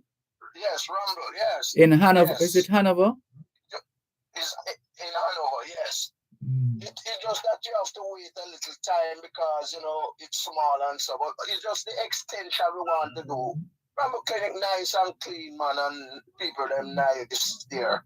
You know, the doctors, when they come, they're very nice. The nurses, you know, the staff, everybody. It's a nice, pretty nice, clean clinic, man. It's just that we want to extend it and turn it into a small hospital where we can put in scan machines and all of those things, you know. Well, I would humbly suggest, that you, apart from this call, that you use the opportunity, whenever you get such opportunity, to play your part in helping to restore or rehabilitate that Ramble Health Clinic. Yes, sir. Yes, sir. I'm moving and I'm ready.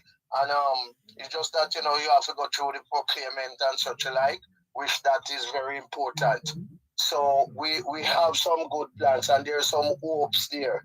And in terms of the I understand, and the coconut board is going to keep something. I don't know if it is Kingston Conference Centers or where, but I would like to attend because Mr. Malcolm, for years I have a plan to plant 5,000 coconut, and I plant some sample tree, and they are bearing 5 years straight now. And then the eel that I find, my coconuts start to bear within 3.5 years.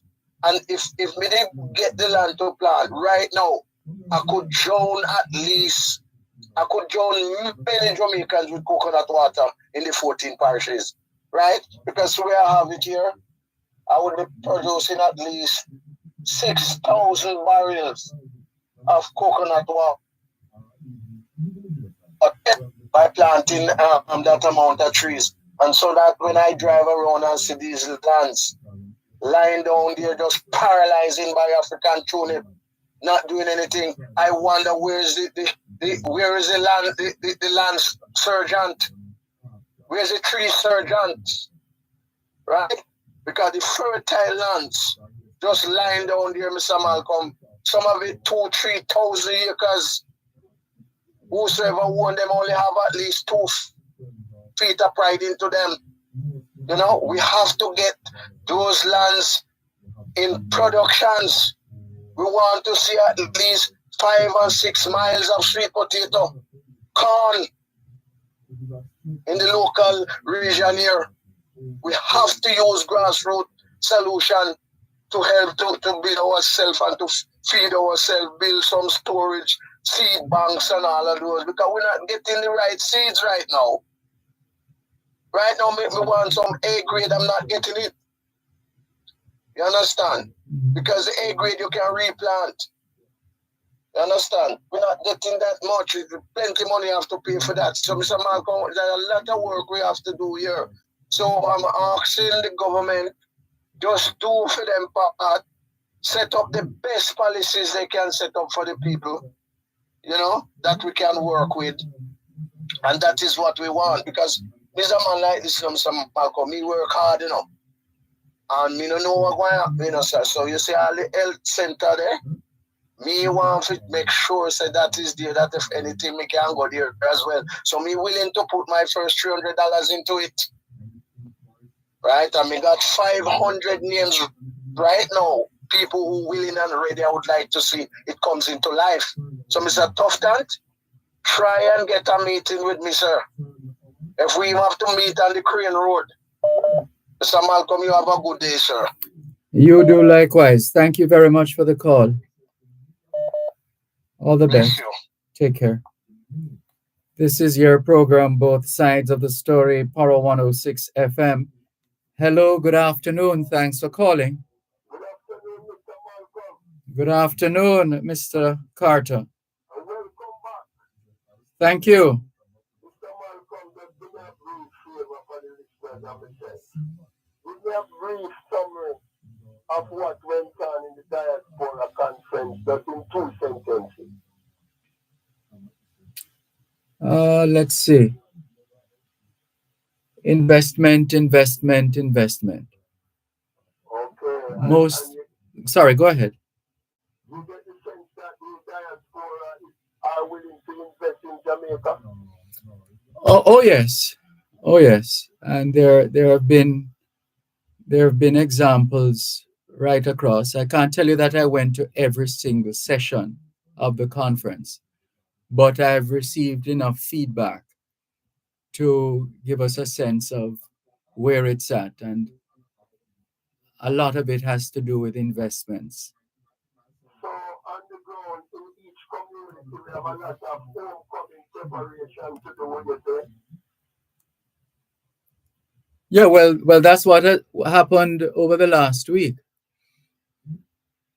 in terms of the home. Oh, absolutely. So Malcolm, you know our communities as a people is too dirty. Mm-hmm. Why is it, Mr. Malcolm, people don't want to sweep up them yard gate and sweep up on the road in front of them gate and sweep all the next man gate and make the community look fresh? What do you think causing that? It's a matter of choice, really. You can choose to sweep or not to sweep, and depending on the mood you're in.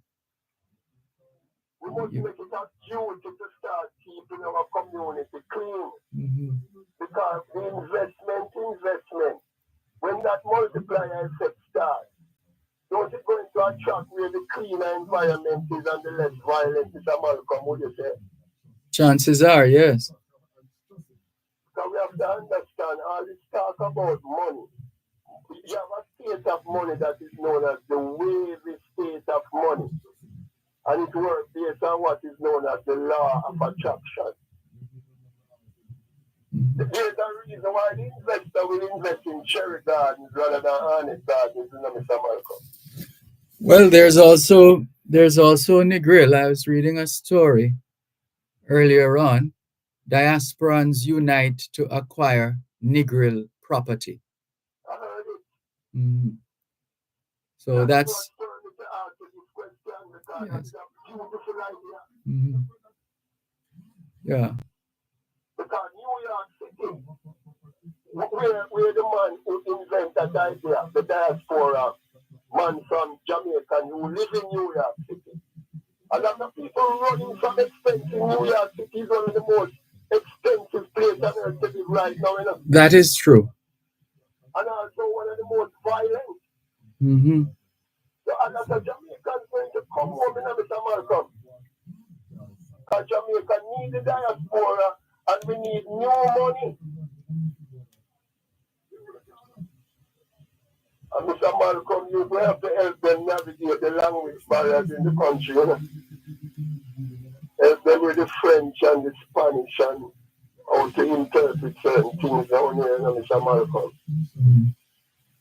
Because a lot of Jamaicans will be migrating back to Jamaica. Mr. Malcolm, I want to share this with you. Mm-hmm. The term conspiracy theories, you know that it was designed by the CIA in America just to counteract some Soviet speech and thought that was going on during the Cold War. Like when the Soviet Union said certain things about America, the CIA would say that it's conspiracy theory in order to dismiss it. Hold a moment, please. You're listening to Pearl 106 FM. The time is now 3:45. Work is a real good meat feed. Roasted jacket, anyway you do it. It have enough more protein than you think. Enough vitamins for good for your system. Work is a real good meat feed. Roasted jacket, anyway you do it. Delicious, nutritious, it's full of meat. And the meat is sweet. Pork is a real good meat feed. Jamaican pork, always a healthy choice. The tastier protein choice. A message from the Jamaican Beef Farmers Association. Excerpt from Minister Desmond McKenzie's sectoral presentation, brought to you by the Ministry of Local Government and Community Development. In 2017, we created a Youth Summer Employment Program.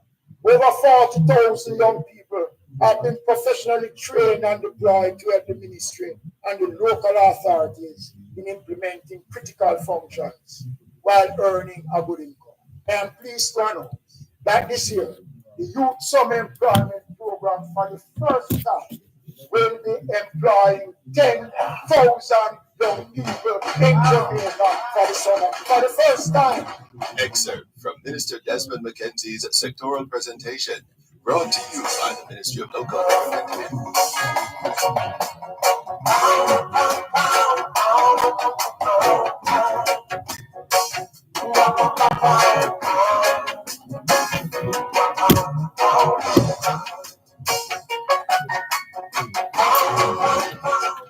Thanks for holding the line, Mr. Carter. You are going on to talk about conspiracy theory.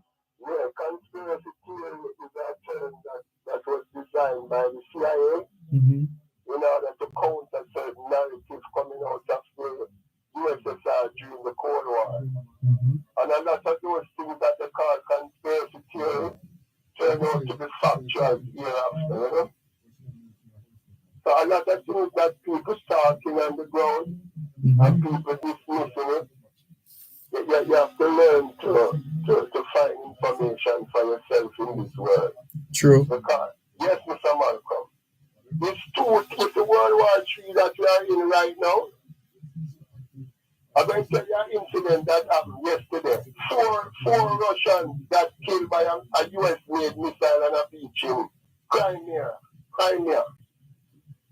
4 people were on the beach. There were a lot of people bathing on the beach and the missile came over and killed 4 people, including children, women and children.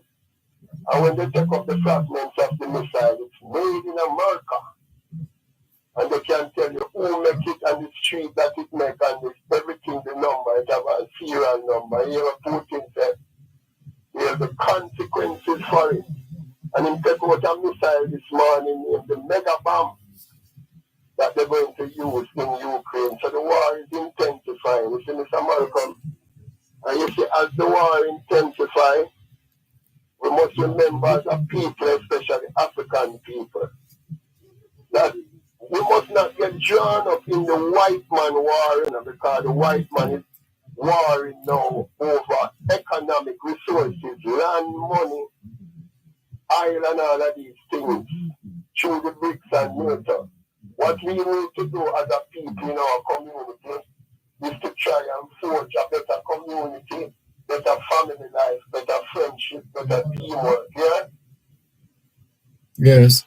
Because you can't trust no politician in no country again, Mr. Malcolm. Which politician in the world would you follow, Dervan, Malcolm? That's my professor, guide me. Well, that's far from my mind right now. Look over Asia. You say the leader in Asia, you'd follow the leader of China? No. You know which leader would have followed right now? Who's that? A man named Vladimir Putin. I'm never tell you why, Mr. Sir. Putin is the only leader that is sending around people in the town square of Russia to tell them effectively how to prepare the war, prepare for what is coming in the future in the war. Because he said they must make sure they have at least 6 months supply of food in them house. And he's now updating the money part. He used to tell his general to tell the people to have at least 6 months supply of money. He's now telling them to have at least 1 year worth of money. Because they need to prepare to survive the war. Those who survive the war need to prepare to survive the man-made famine. And those who survive the famine will have to prepare to survive the crime. He's the only leader we here sending out those messages. And he's telling the people that they must compete or die.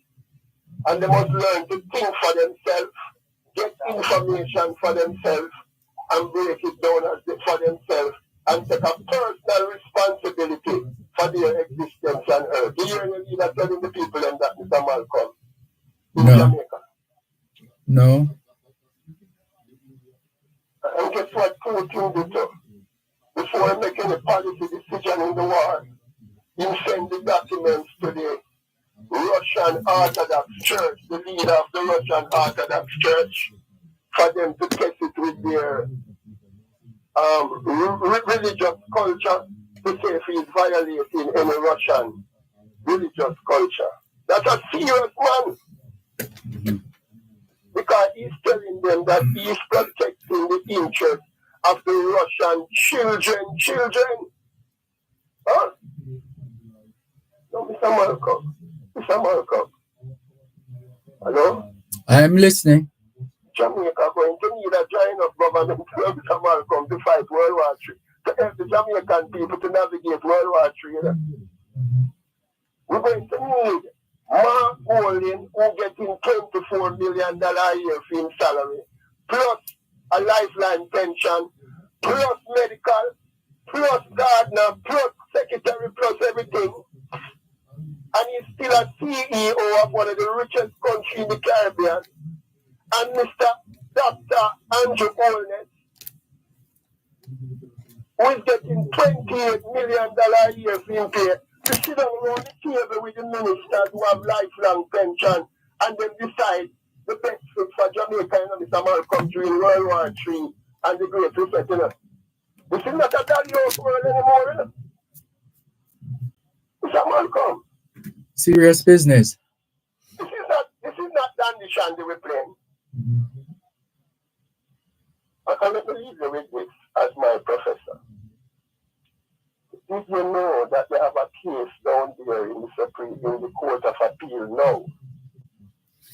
Mr. DPP Paula Llewellyn, which the government appealed the decision of a lower court, which was the decision was won by the opposition. And you know what the lawyer for the government get up and tell the judge in the court yesterday that if they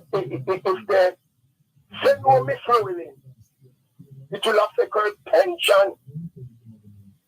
No, Mr. Malcolm. Uh-huh. How serious is the pension dollar, sir? It doesn't get more serious than this. So let me ask you this now. This station, Power 106, is the only radio station that is running an ad every day that 90% of Jamaican people don't have a pension, livable pension, and not contributing to a pension scheme. Am I right? Yes, you are. And you're talking, if the judge, every judge at the Court of Appeal level, they call it the High Court, their pension is their pay until them dead, you know? Mm-hmm. Huh? You know that, Professor? So I've heard, yes. And you're talking about approximately each of those judges getting about $2 million a month, you know, and then they get that till them dead. Index to inflation, you know, Mr. Malcolm. That means it can raise 10 years, it can triple 10 years, 10 years time, you know. You know that? Yeah. And you know that the opposition who representing the government down there, Mr. Peter Bunting, and one out of East Kingston named Philip Palwell, their pension is 3/4 for them pay till them dead, you know. Same thing with the lawyer for the government, you know. As they say, reach is a money thing, you know. It's all about money and more money, you know. While the average man on the ground, you know, don't have a pension. No, Mr. Malcolm, talk to me. And they're using the taxpayer money.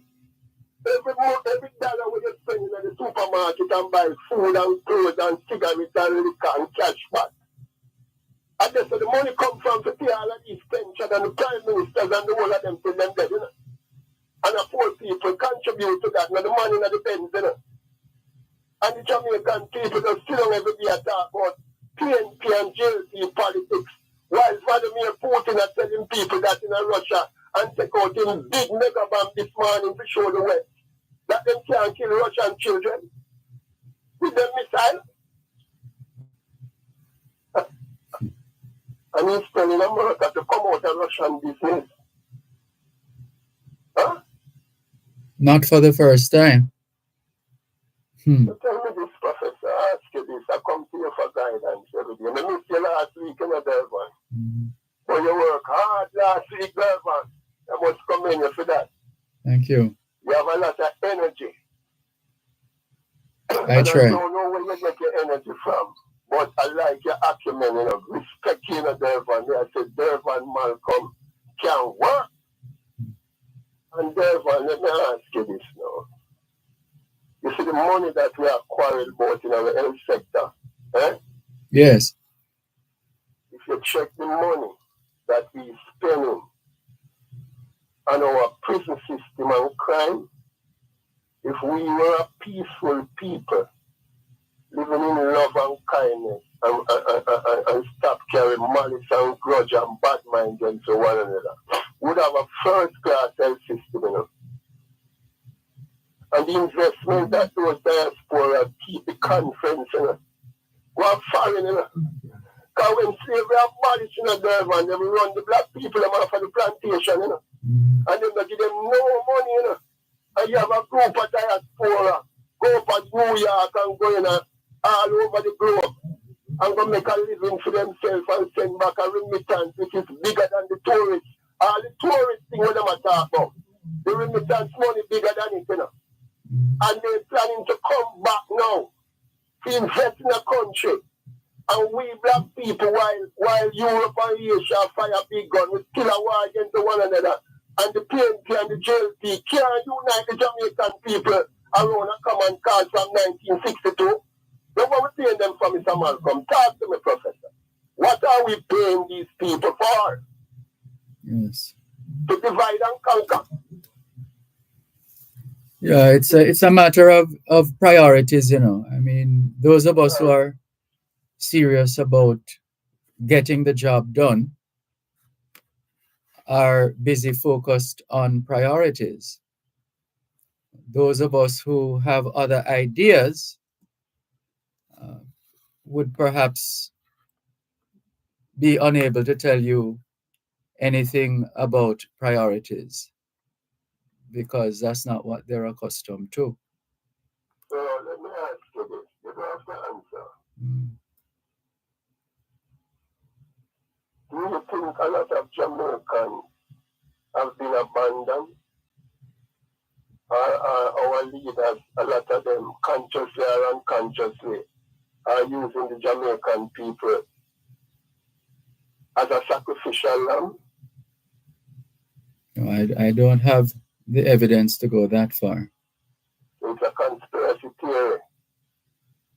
It might very well be. Leave it there to be continued, yeah? Thank you. Thank you for the call. Take care. This is your program, Both Sides of the Story, Poro 106 FM, still streaming live on the Gleaners website, go-jamaica.com, live on your smart devices. And we're coming up on our break, our weekly feature, Service Stalwarts. And that segment is coming up right after this break. And then we will have our guest for this week's edition of Service Stalwarts.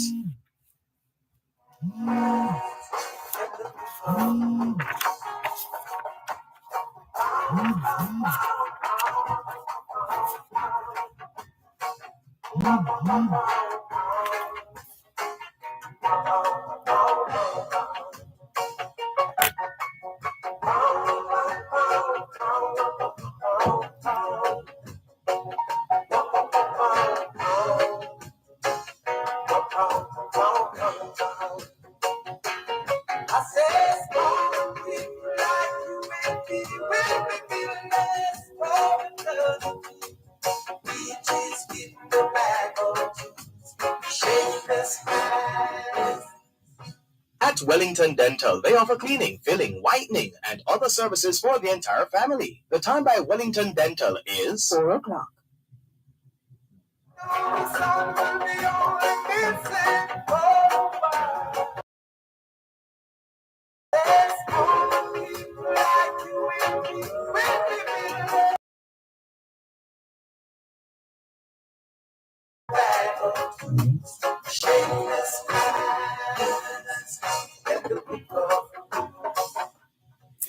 Thanks a lot for staying with us here on your program, Both Sides of the Story, Poro 106 FM. Still streaming live, as we said, and we've paused in terms of taking your calls, but we still have the messages and that we'll have to share with our listeners just the same. But right now, on this Wednesday afternoon, just after 4 o'clock, it means it's time for Service Stalwarts, a feature which allows us to celebrate the work and worth of our people, I dare say, at home and abroad. And this afternoon, our guest is Maya Chung. Maya Chung, I recall watching her present news, among other things. She has served in many capacities, quite self-motivated, result-driven, and we're delighted that she could join us this afternoon. Maya Chung, it's been a long time. Good afternoon to you. How are you? Good afternoon, and thank you for having me on the program, Mr. Malcolm. Good afternoon to the listeners in the nation, in the region, and around the world. I'm honored to be reconnected with you because I recall us as teenagers.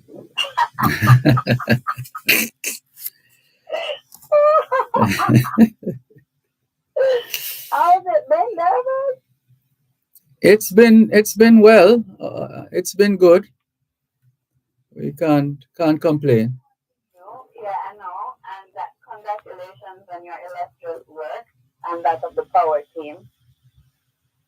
We're humbled. Thank you very much. Thank you. So then, for those who haven't seen or heard from you in a little while, how have you been? I've been pretty good.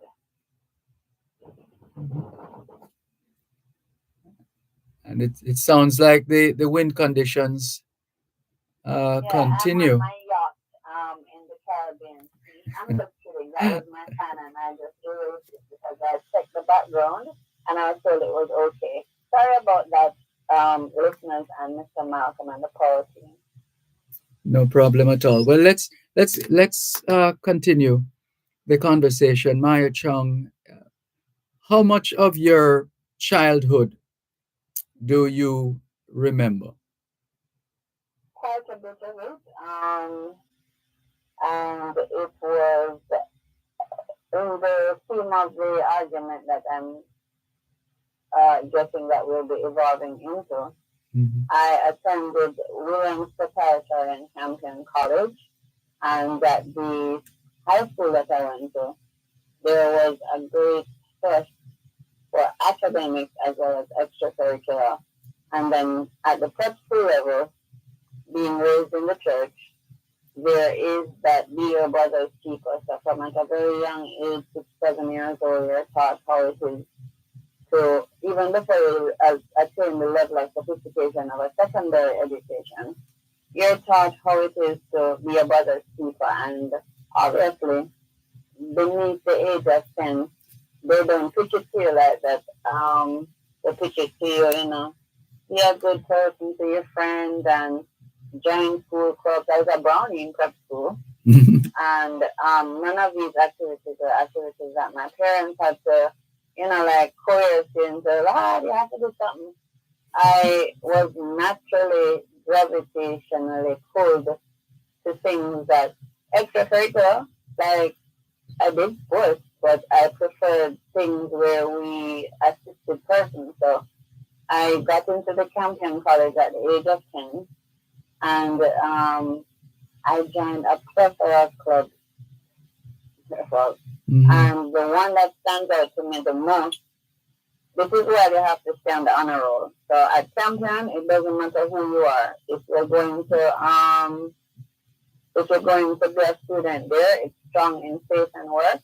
And I think that the secondary level of high school, especially in the traditional high school, is very important, whereby you're not just grounding into people's heads. Pep, these, that, pep, pep, pep, pep, CXP, pep, shape. Because holistically, that's not doing anything for critical thinking. It's not doing anything to even assist in a very important way the development of the future leaders. Everybody who comes out of a school is a future leader. Members of the population can help their neighbor by knowing that, this family is going through a rough time. They have an ailing grandmother.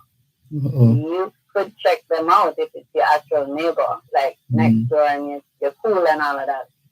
Check them out. What does grandma, are they willing to even say? If they are, maybe you can help hook them up with a specialist. I mean, these are adult areas I'm talking about, but my childhood was nice. It was fantastic. Day after day, I wish I could go back. At school, I was vice president of debate. I wrote for the school magazine. I was a cheerleader. I was a part of student government. The outreach program that I started to tell you about. Yes. Sister Christine used to take a bunch of us who, you'd have to sign up for the activity. We would go to the old folks home in Kingston, Dervan. What name again? The infirmary? No, man. No.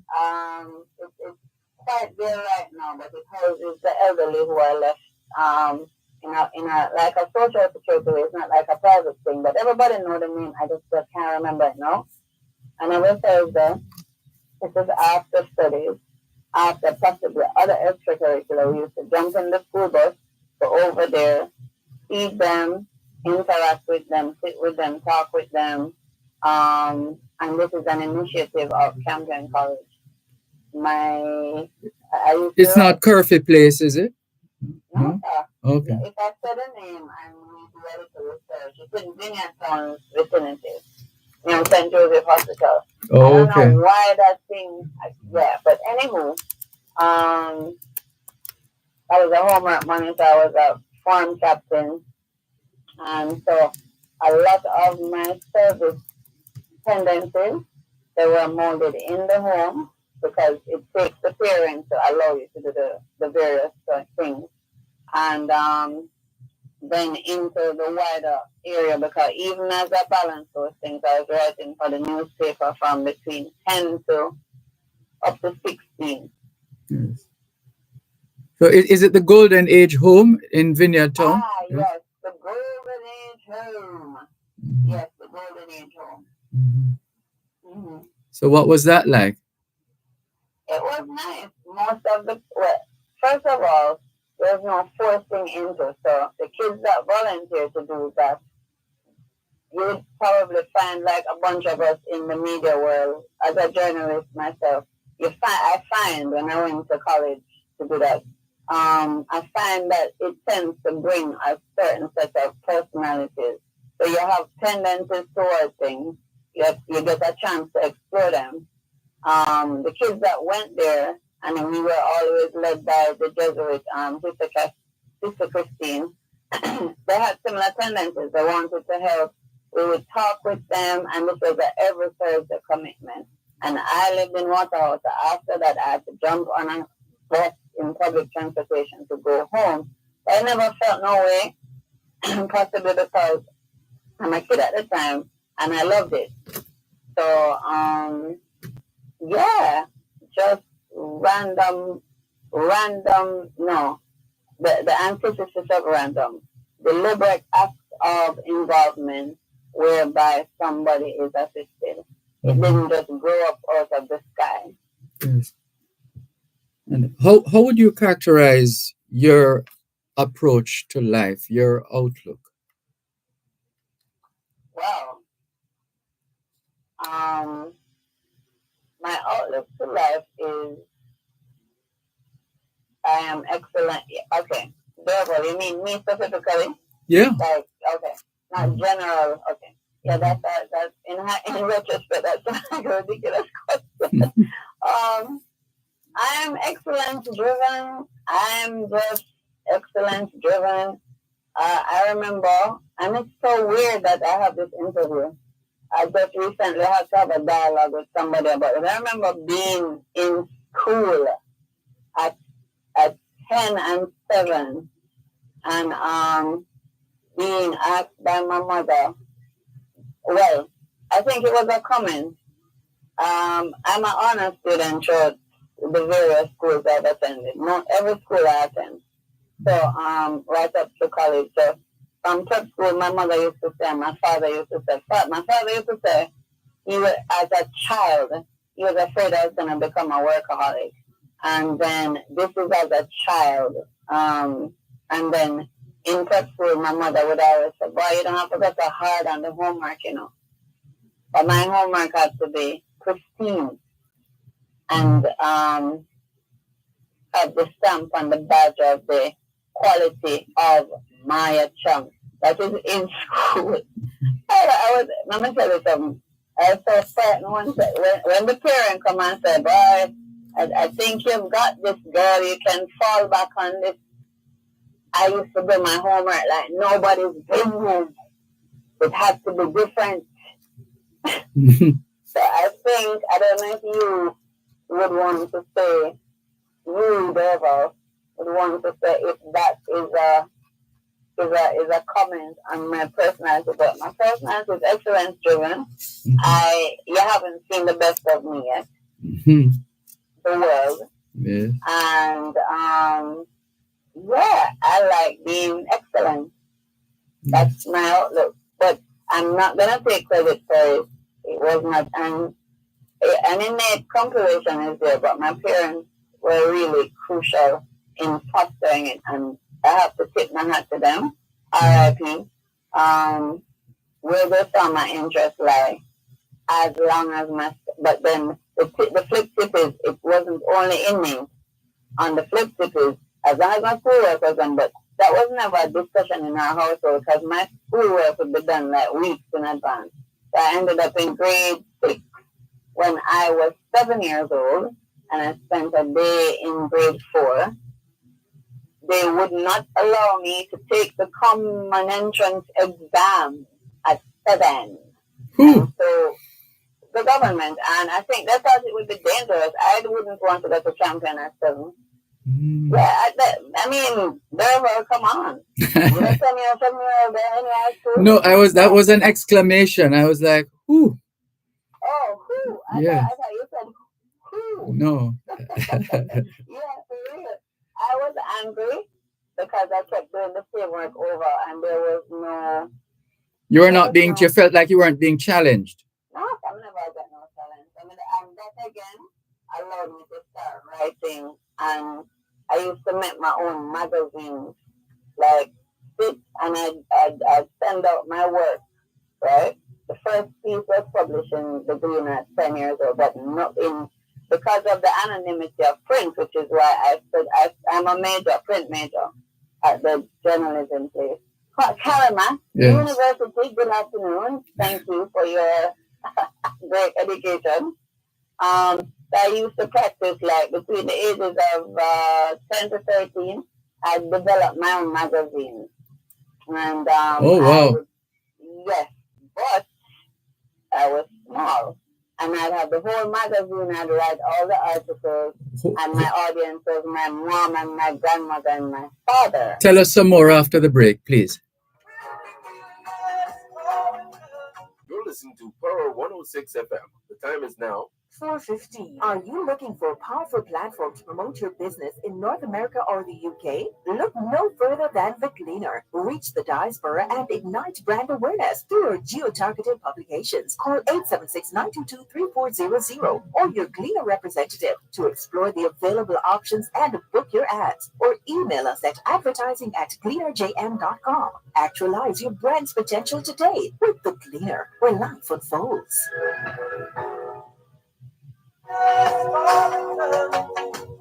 Beaches with the battle, shameless hands, and the book of rules. Each must make their lives flow. Something black on. We are saluting and celebrating Maya Chung. She is our guest on this week's edition of Service Stalwarts, and we've been getting some insights into her childhood years and subsequent to that.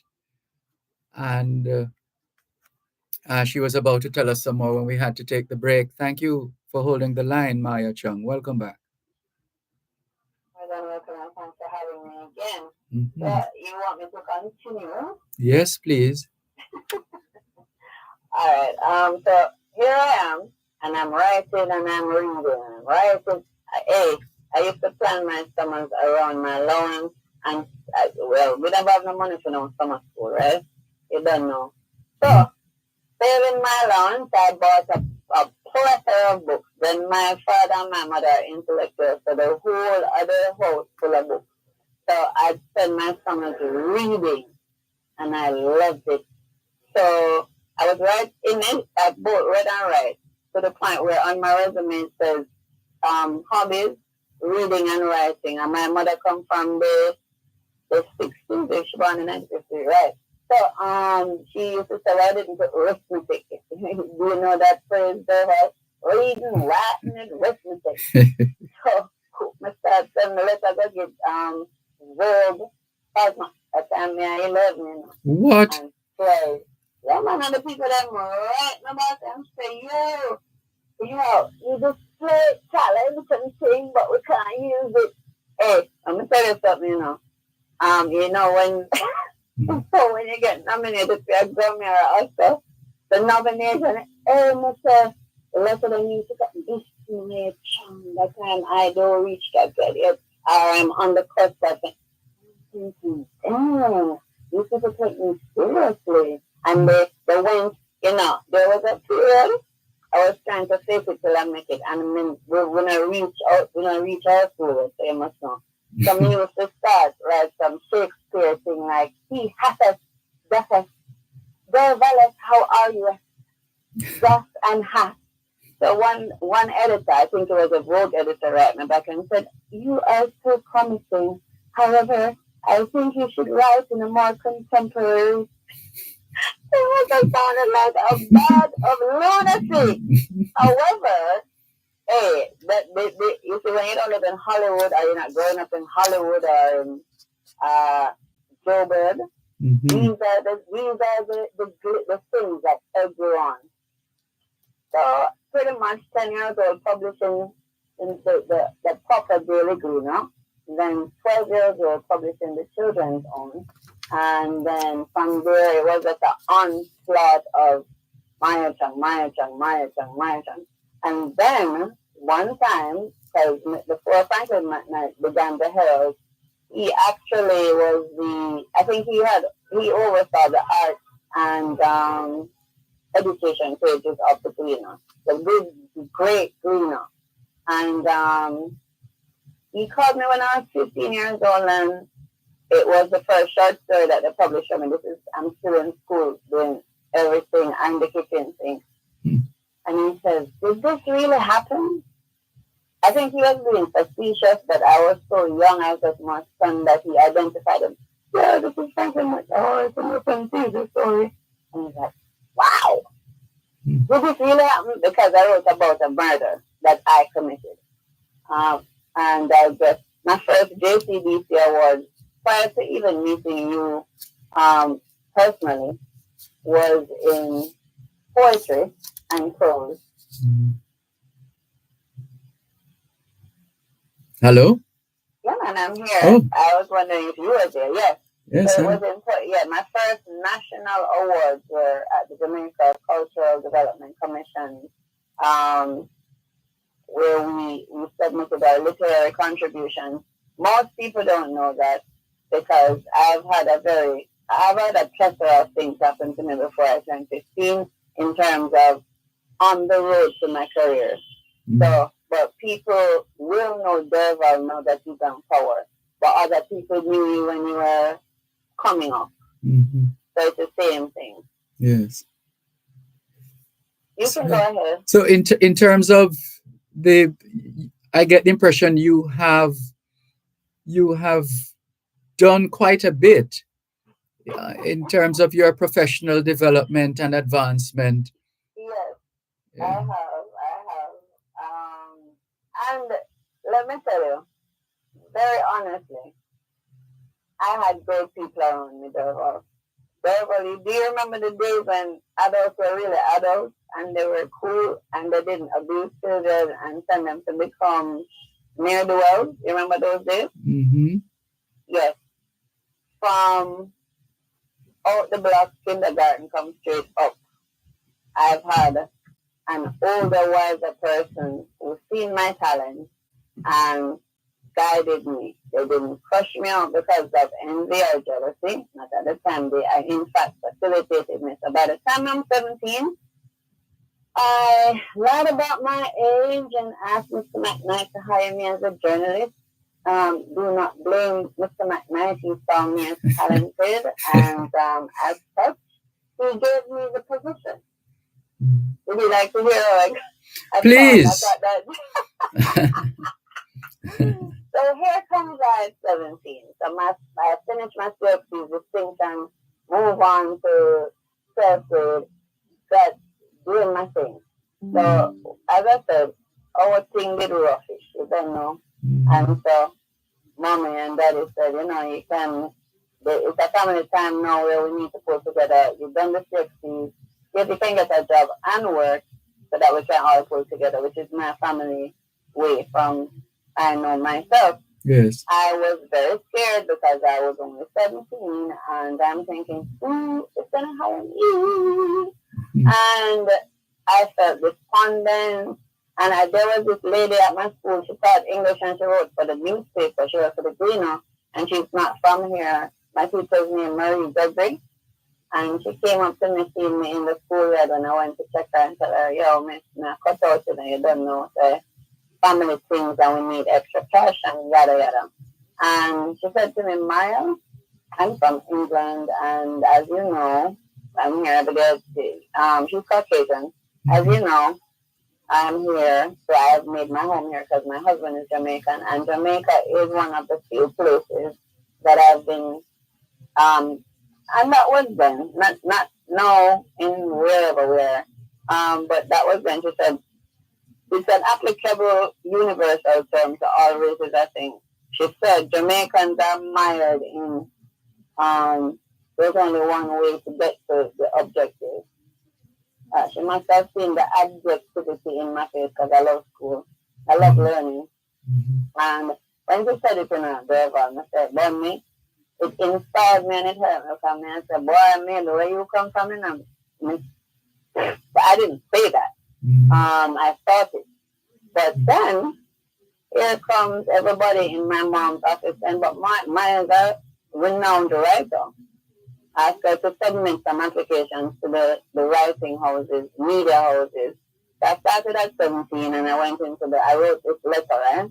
So when I heard the content of the letter, it was quite fiery. So I said, dear sir, my name is Maya Chung, and I am currently seeking a job with your team.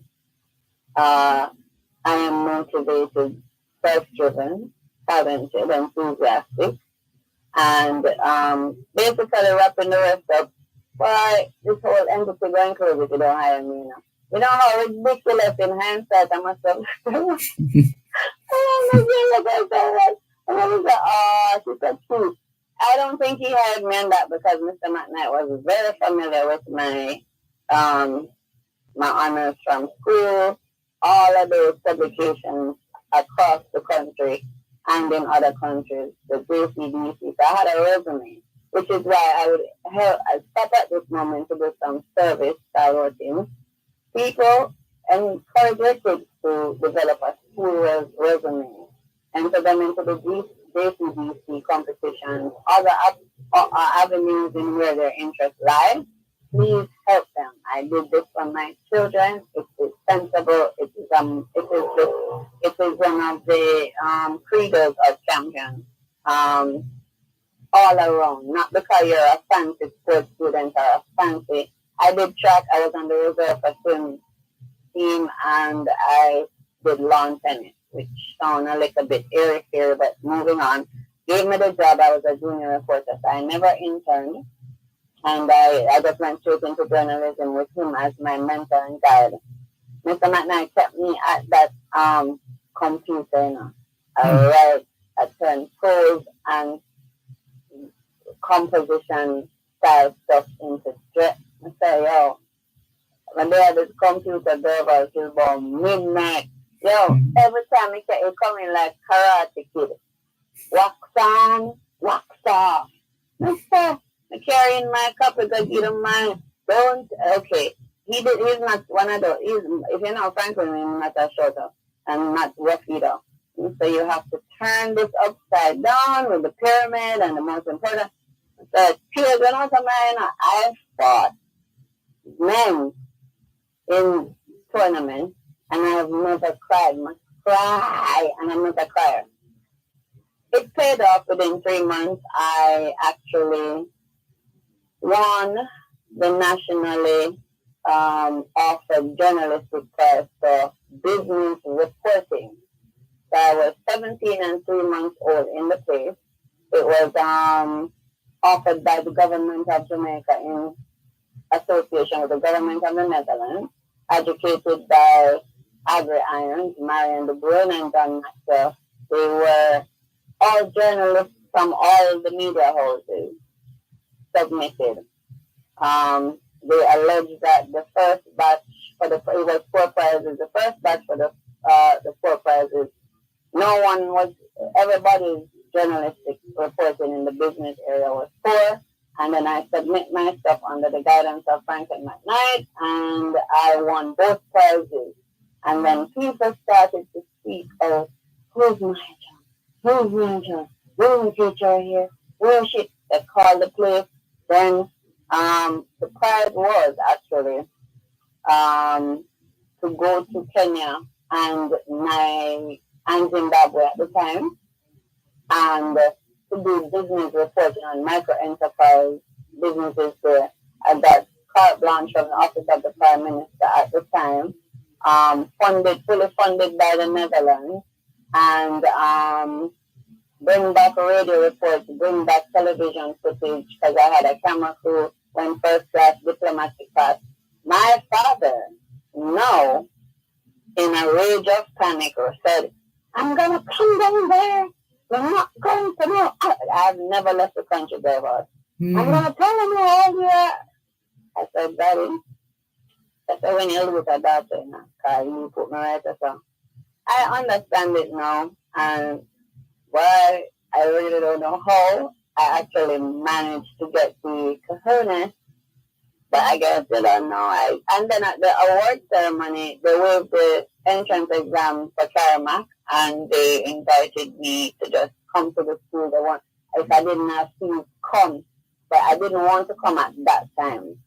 I went and I did my work. I studied with the tribes and integrated with tribes in the Maasai and watched their micro enterprise project. I came back, I produced travel pieces, I produced the requisite pieces in the business newspaper, as well as we gave footage and audio to the university. And by 18 years old, here comes Rival Engager on my phone. Let me say that louder. Maya wanted to come and work at the Gleaner, so she called me. So I'm 18 years old. Hold a moment, please. Let's see if we can give you the opportunity to rap. One moment, please. You're listening to Pearl 106 FM. The time is now 4:30. Bridesmaids, and wedding planners. The Flair Island Wedding Edition is coming your way on a new date, July 15. Get exciting new tips and creative options for the epic wedding you deserve. Buy the Monday Gleaner July 15 to get your copy of the Flair Island Wedding Edition. Take your wedding to the next level.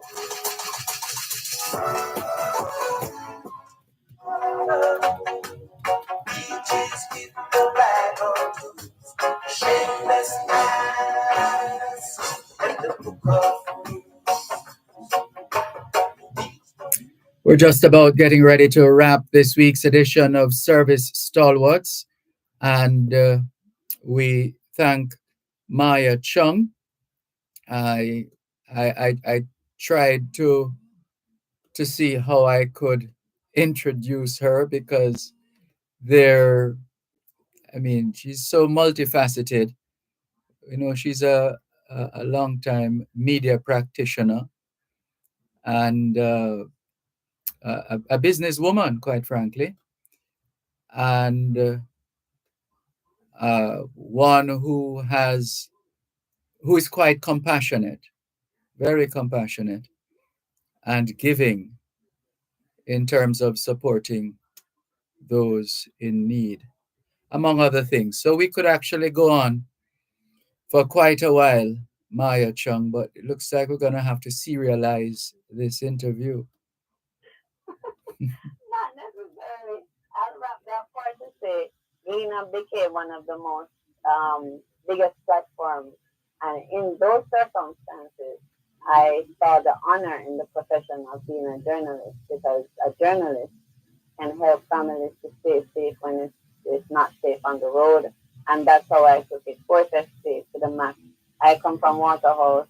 I would love that, so I intertwined it, and luckily, you are right. I do have great compassion and interest in others succeeding. And so at 18, I got my platform that took me to where we are in the discussion right now.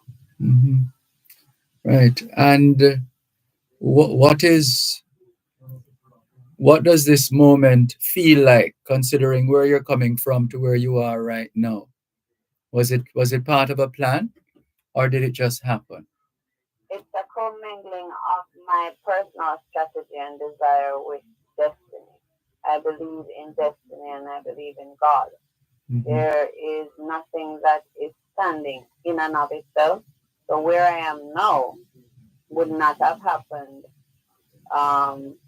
without some innate things, because you can turn things pro-social and you can turn them anti-social.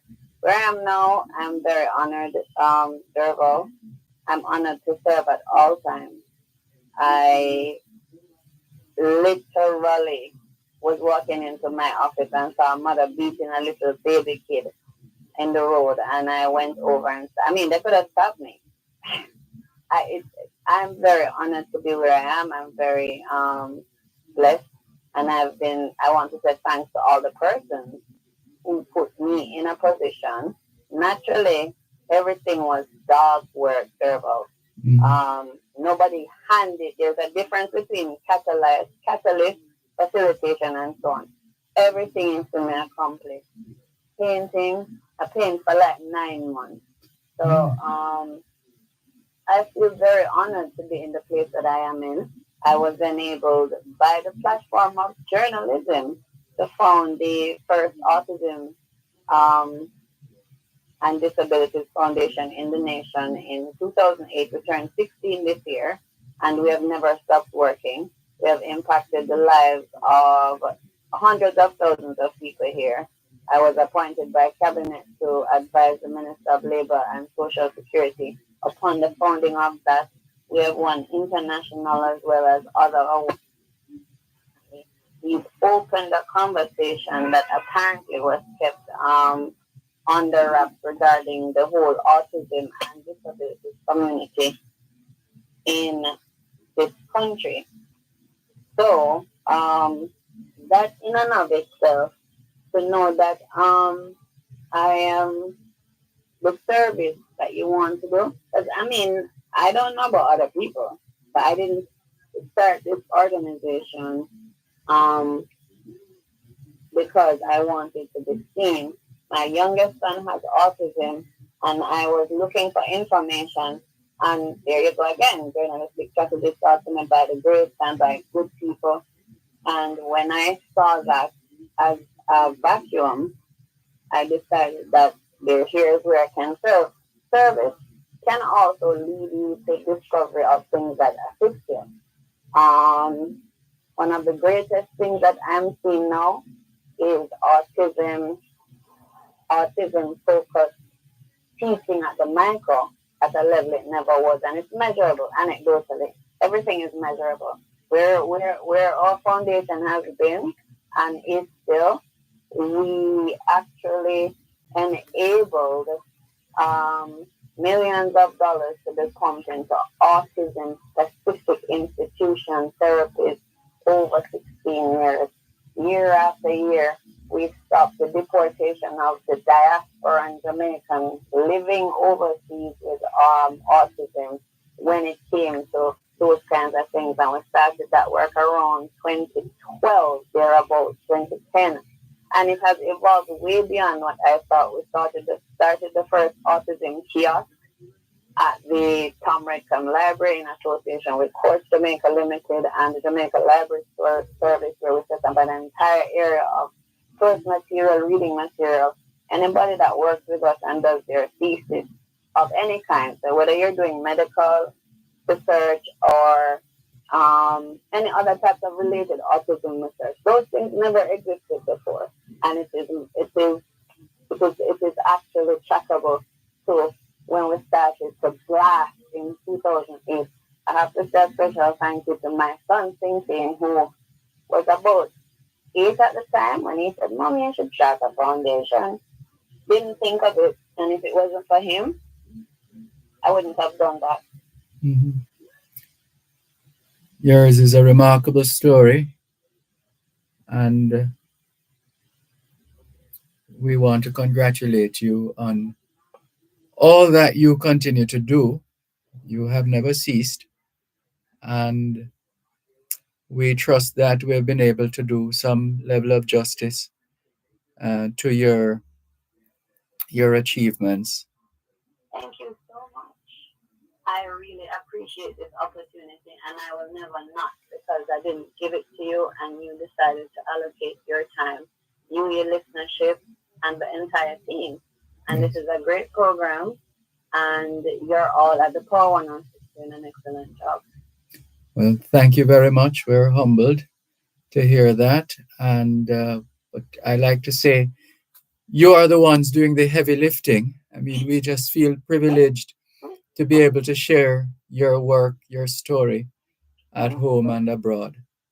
Thank you so much. You are more than welcome. And the team and the listenership, goodbye, keep safe, and thank you. Thank you too. Take care. Bye bye. That's Maya Chung, our guest on this week's edition of Service Stalwarts here on both sides of the story, Paro 106 FM. After the break, we will try to clear a few of our many messages and continue with more on both sides of the story.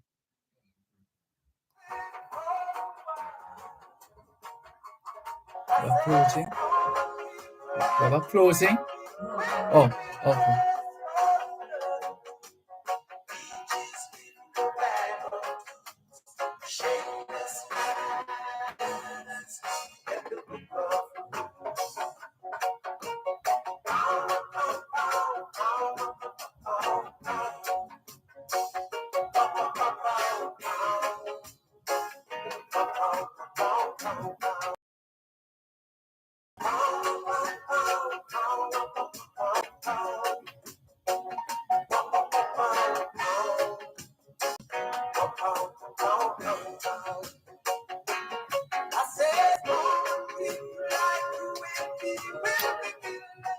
So the Saharan dust has started affecting Jamaica, or started affecting Jamaica today, and a lot of wind and dust, and it's been quite something. And we trust that for the most part, we're all doing well, notwithstanding the system we made reference to a while ago. But we thank you once again for making it both sides of the story here on Paro 106 FM. And we do have a few messages to clear. I did see a call coming through from Mr. Morant, who wanted to add his voice to a subject that was raised earlier on. I'm not sure which of the subjects, but he popped up online and would be more than happy to afford him the opportunity to respond. Let's try and clear these few messages. GBO says, "Hi, Dervan. I usually refrain from commenting on others' remarks, but I must express my dismay at Mac's communication with you earlier. His attempt to draw you into responding to his typically absurd comments is demeaning. It seems he overlooks the essence of the show, both sides of the story. Mac's veranda talks lack sensible analysis of the arguments presented. The Prime Minister's statement regarding the consequences of making defamatory statements on social media is entirely justified. Freedom of speech is accompanied by the responsibility to use it wisely. Freedom of speech comes with responsibility. Individuals should not be allowed to defame people like Mark Golding, the Prime Minister, or anyone else without facing consequences. Mac adopts a high-handed approach to issues without realizing his limitations in factual knowledge and effective communication. This is indeed his fundamental flaw. It appears that he lacks awareness of his lack of expertise in various matters. And that's from GBO. Thank you for your message, GBO. This one says, a pleasant afternoon, Mr. Malcolm. Please ask that caller about the Hanover Health Center, if I may have his number. Thank you. Right, so this is what we're talking about, the Adopter Clinic program, where there are Jamaicans in the diaspora who live in the diaspora, who do their exercise routines in the mornings, etc., and have been minded to collaborate with Jamaicans right here at home in enhancing the state of our health clinics, hence the Adopter Clinic program. So we're going to share this message to the person who asked about, who followed up, the Ramble Health Center in Hanover.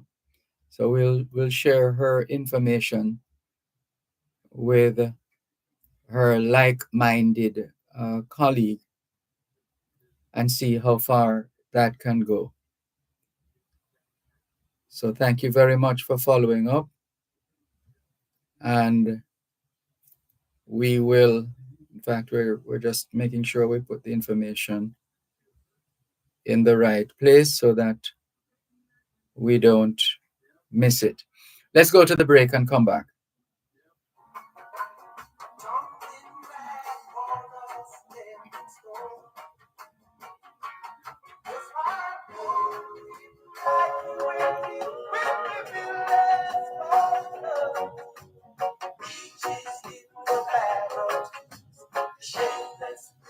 You're listening to Power 106 FM. The time is now 4:45.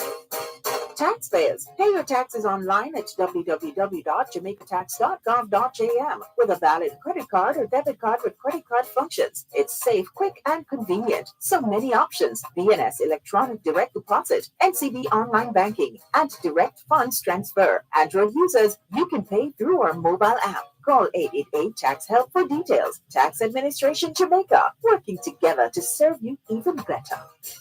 No more long wait at Kingston was limited. Thanks to the click and collect alternative. An easier, faster, safer process of clearing your barrels without any glitch. with click and collect, not hard. When sending from foreign to yard. Sign up today, and from abroad, you can manage clearance and pay online. Your loved one just has to collect. Easy. Sign up, you click, we clear, you collect. Sign up, you click, we clear, you collect. For more information, WhatsApp 876-577-8905. How much do you know about spices and the impact they have on your everyday life? Join us every first and third Thursday during Farm Talk with Althea McKenzie at 6:18 a.m. for Spice of Jamaica. We'll give you tips, tidbits, and interviews about the revitalization and sustainability of the Jamaican spices, including ginger, turmeric, and pimento. That's Spice of Jamaica every first and third Thursday at 6:18 a.m. during Farm Talk with Althea McKenzie, right here on Power 106 FM. Spice of Jamaica is brought to you by the U.S. Department of Agriculture Food for Progress Jamaica Spices Project.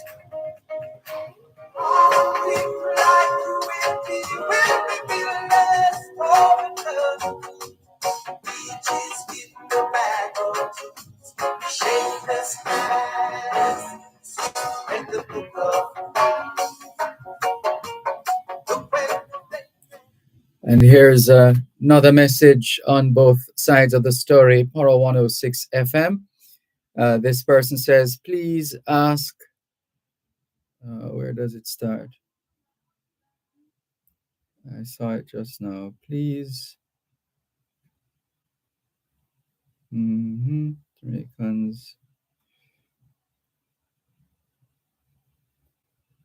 Right. Please ask Maya Chung about her son with the medical condition you're referring to, autism. She did touch on it towards the end of the program and for a little while. So hope you heard that portion of the interview. A couple of other follow-up messages. Jamaicans are saying the worst in America is better than the best in Jamaica. So why come home? American, French, and German soldiers are now fighting in Ukraine. The majority of Ukraine soldiers have been ordered by Zelensky to the battlefield and have been killed. Please tell Neville that if Jamaicans leave New York, they will not return to Jamaica as suggested by Carter, but will go to Florida or other American cities, which Jamaicans living in America would be insane to return to Jamaica with its crime, poor medical and corrupt governance. Sir Malcolm, many years ago, Lee Kuan Yew suggested to the Jamaican government to lease agricultural land in Jamaica, but we rejected the offer. Another message, Dervan, retirees from England, instead of coming to Jamaica, retired in Florida and visit Jamaica. They don't retire here because of poor medical care at the hospitals, crime, transportation, extortion, and poor banking services. I know of several family members and friends who were living in England and other parts of Europe and decided to live in Florida rather than living in Jamaica. And another of the messages, did I hear the Edwin Allen principal say that the gala was 20,000? Is this for real? I believe it is too expensive and would have eliminated quite a few people. And Sir Dervan, the government believes that what they have done over their years in government, and more so how they treat Jamaicans, will be forgotten. We all remember the many unsolved corruptions. Jamaicans are waiting for the election. Sir Malcolm, why don't they? Oh, well, I read that one already. So those are some of the messages that have come in. Here's Cuban in Georgia saying a few things. Well, more than a few, my word. Let's see if we can get it in. Oh, let's go to the phone lines. 876-922-4112-5. Hello, good afternoon. Thanks for calling. Good afternoon, Mr. Malcolm. Good afternoon. Well, I would like to give a big shout out to the primary school children and who was on that debate on Friday. I join you in that. They do pretty good, you know? Yes. And we still know that they could not do so without the right teacher. True. However, very unfortunate to know that we don't give due respect and credit to we African Jamaican, because that is who we are. To the place, everywhere we go, we shine, you know? Yes. And I see it as an insult to the sector, to the other sector, when the Minister of Finance says that he's attractive. The main reason why he gives the politicians was the amount of raise that they give it is that he's attracting other people to the bandwagon, sorry to say bandwagon, or to the political sector. I'm saying, what about the nurses? What about the teacher? What about the police? What about the soldiers? What about the agriculture? Do you attract these people like those two sectors? So it's a very interesting remark by the Minister of Finance. You know what I mean? And I'm saying that over the period of years, we black people, we regard black people, we are African. Afro-Jamaican, like when they are England, you say you are Afro-English, when they are American, you say you are Afro-American, you are Canada. So I'm asking why we don't regard ourselves as an African, because that is who we are.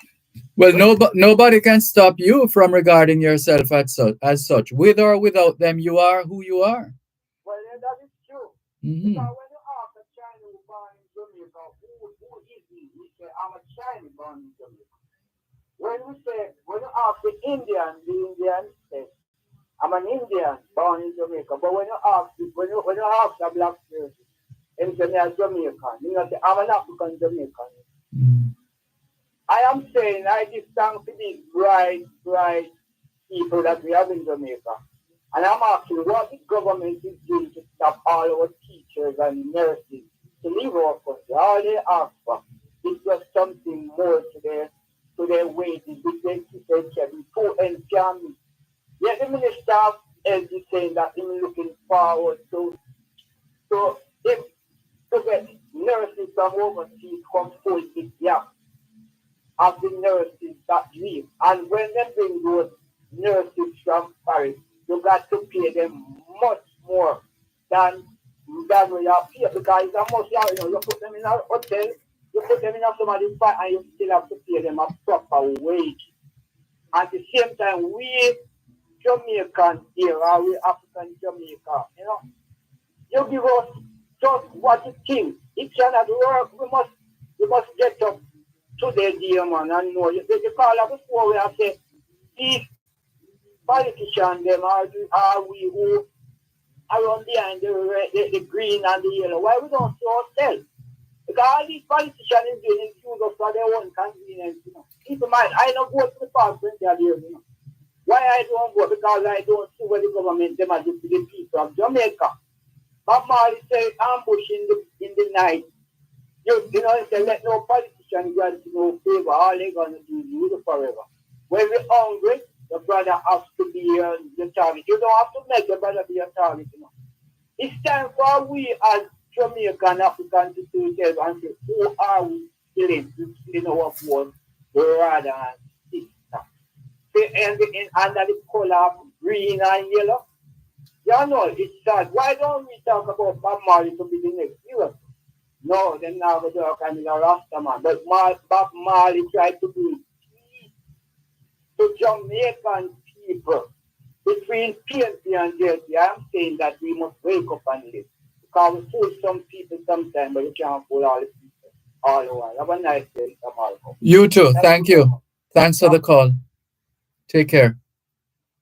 This is your program, Both Sides of the Story, Power 106 FM, just about on the last lap of today's edition of the program.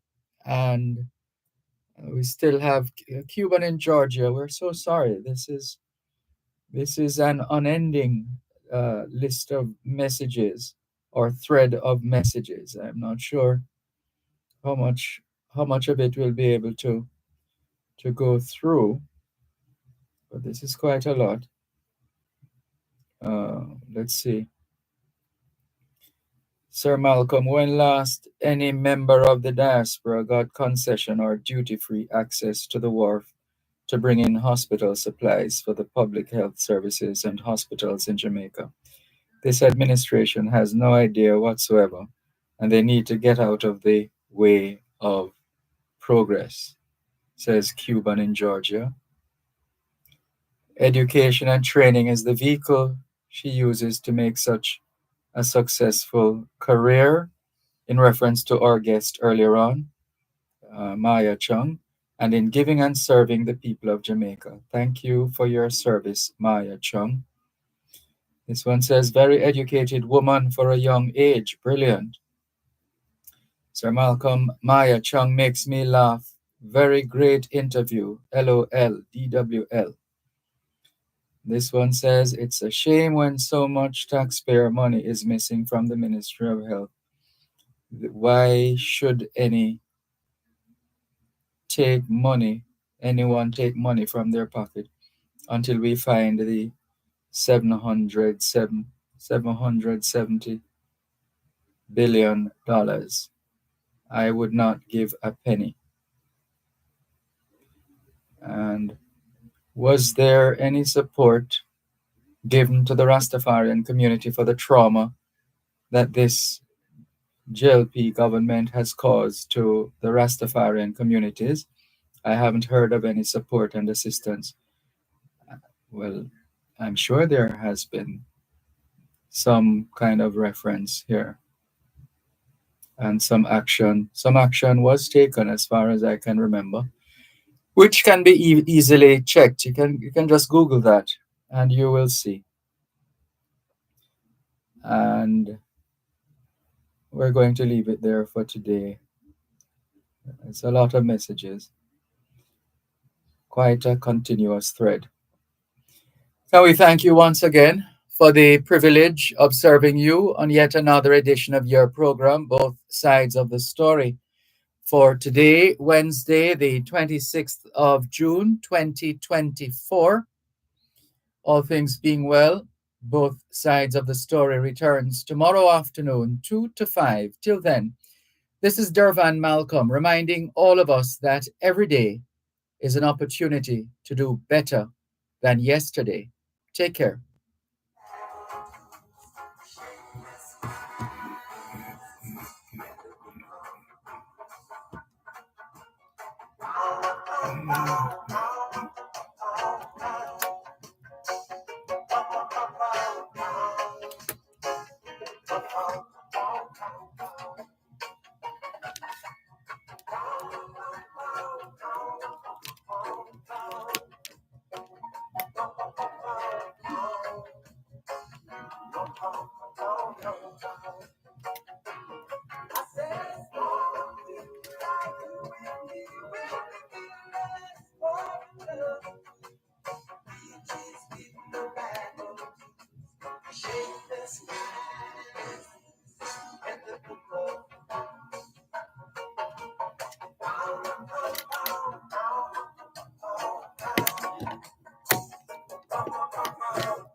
Farmers, come for a candid conversation with the Minister of Agriculture, Fisheries and Mining, the Honorable Floyd Green. Learn more about the agricultural sector and the role we all play in its development. That's A Morning with the Minister, every second and fourth Friday of every month during Farm Talk with Alfie McKenzie on Power 106 FM. You're listening to Power 106 FM. The time is now 5 o'clock. News, comprehensive, powerful, and credible. Power 106 FM now presents a simulcast of Radio Jamaica's News at 5.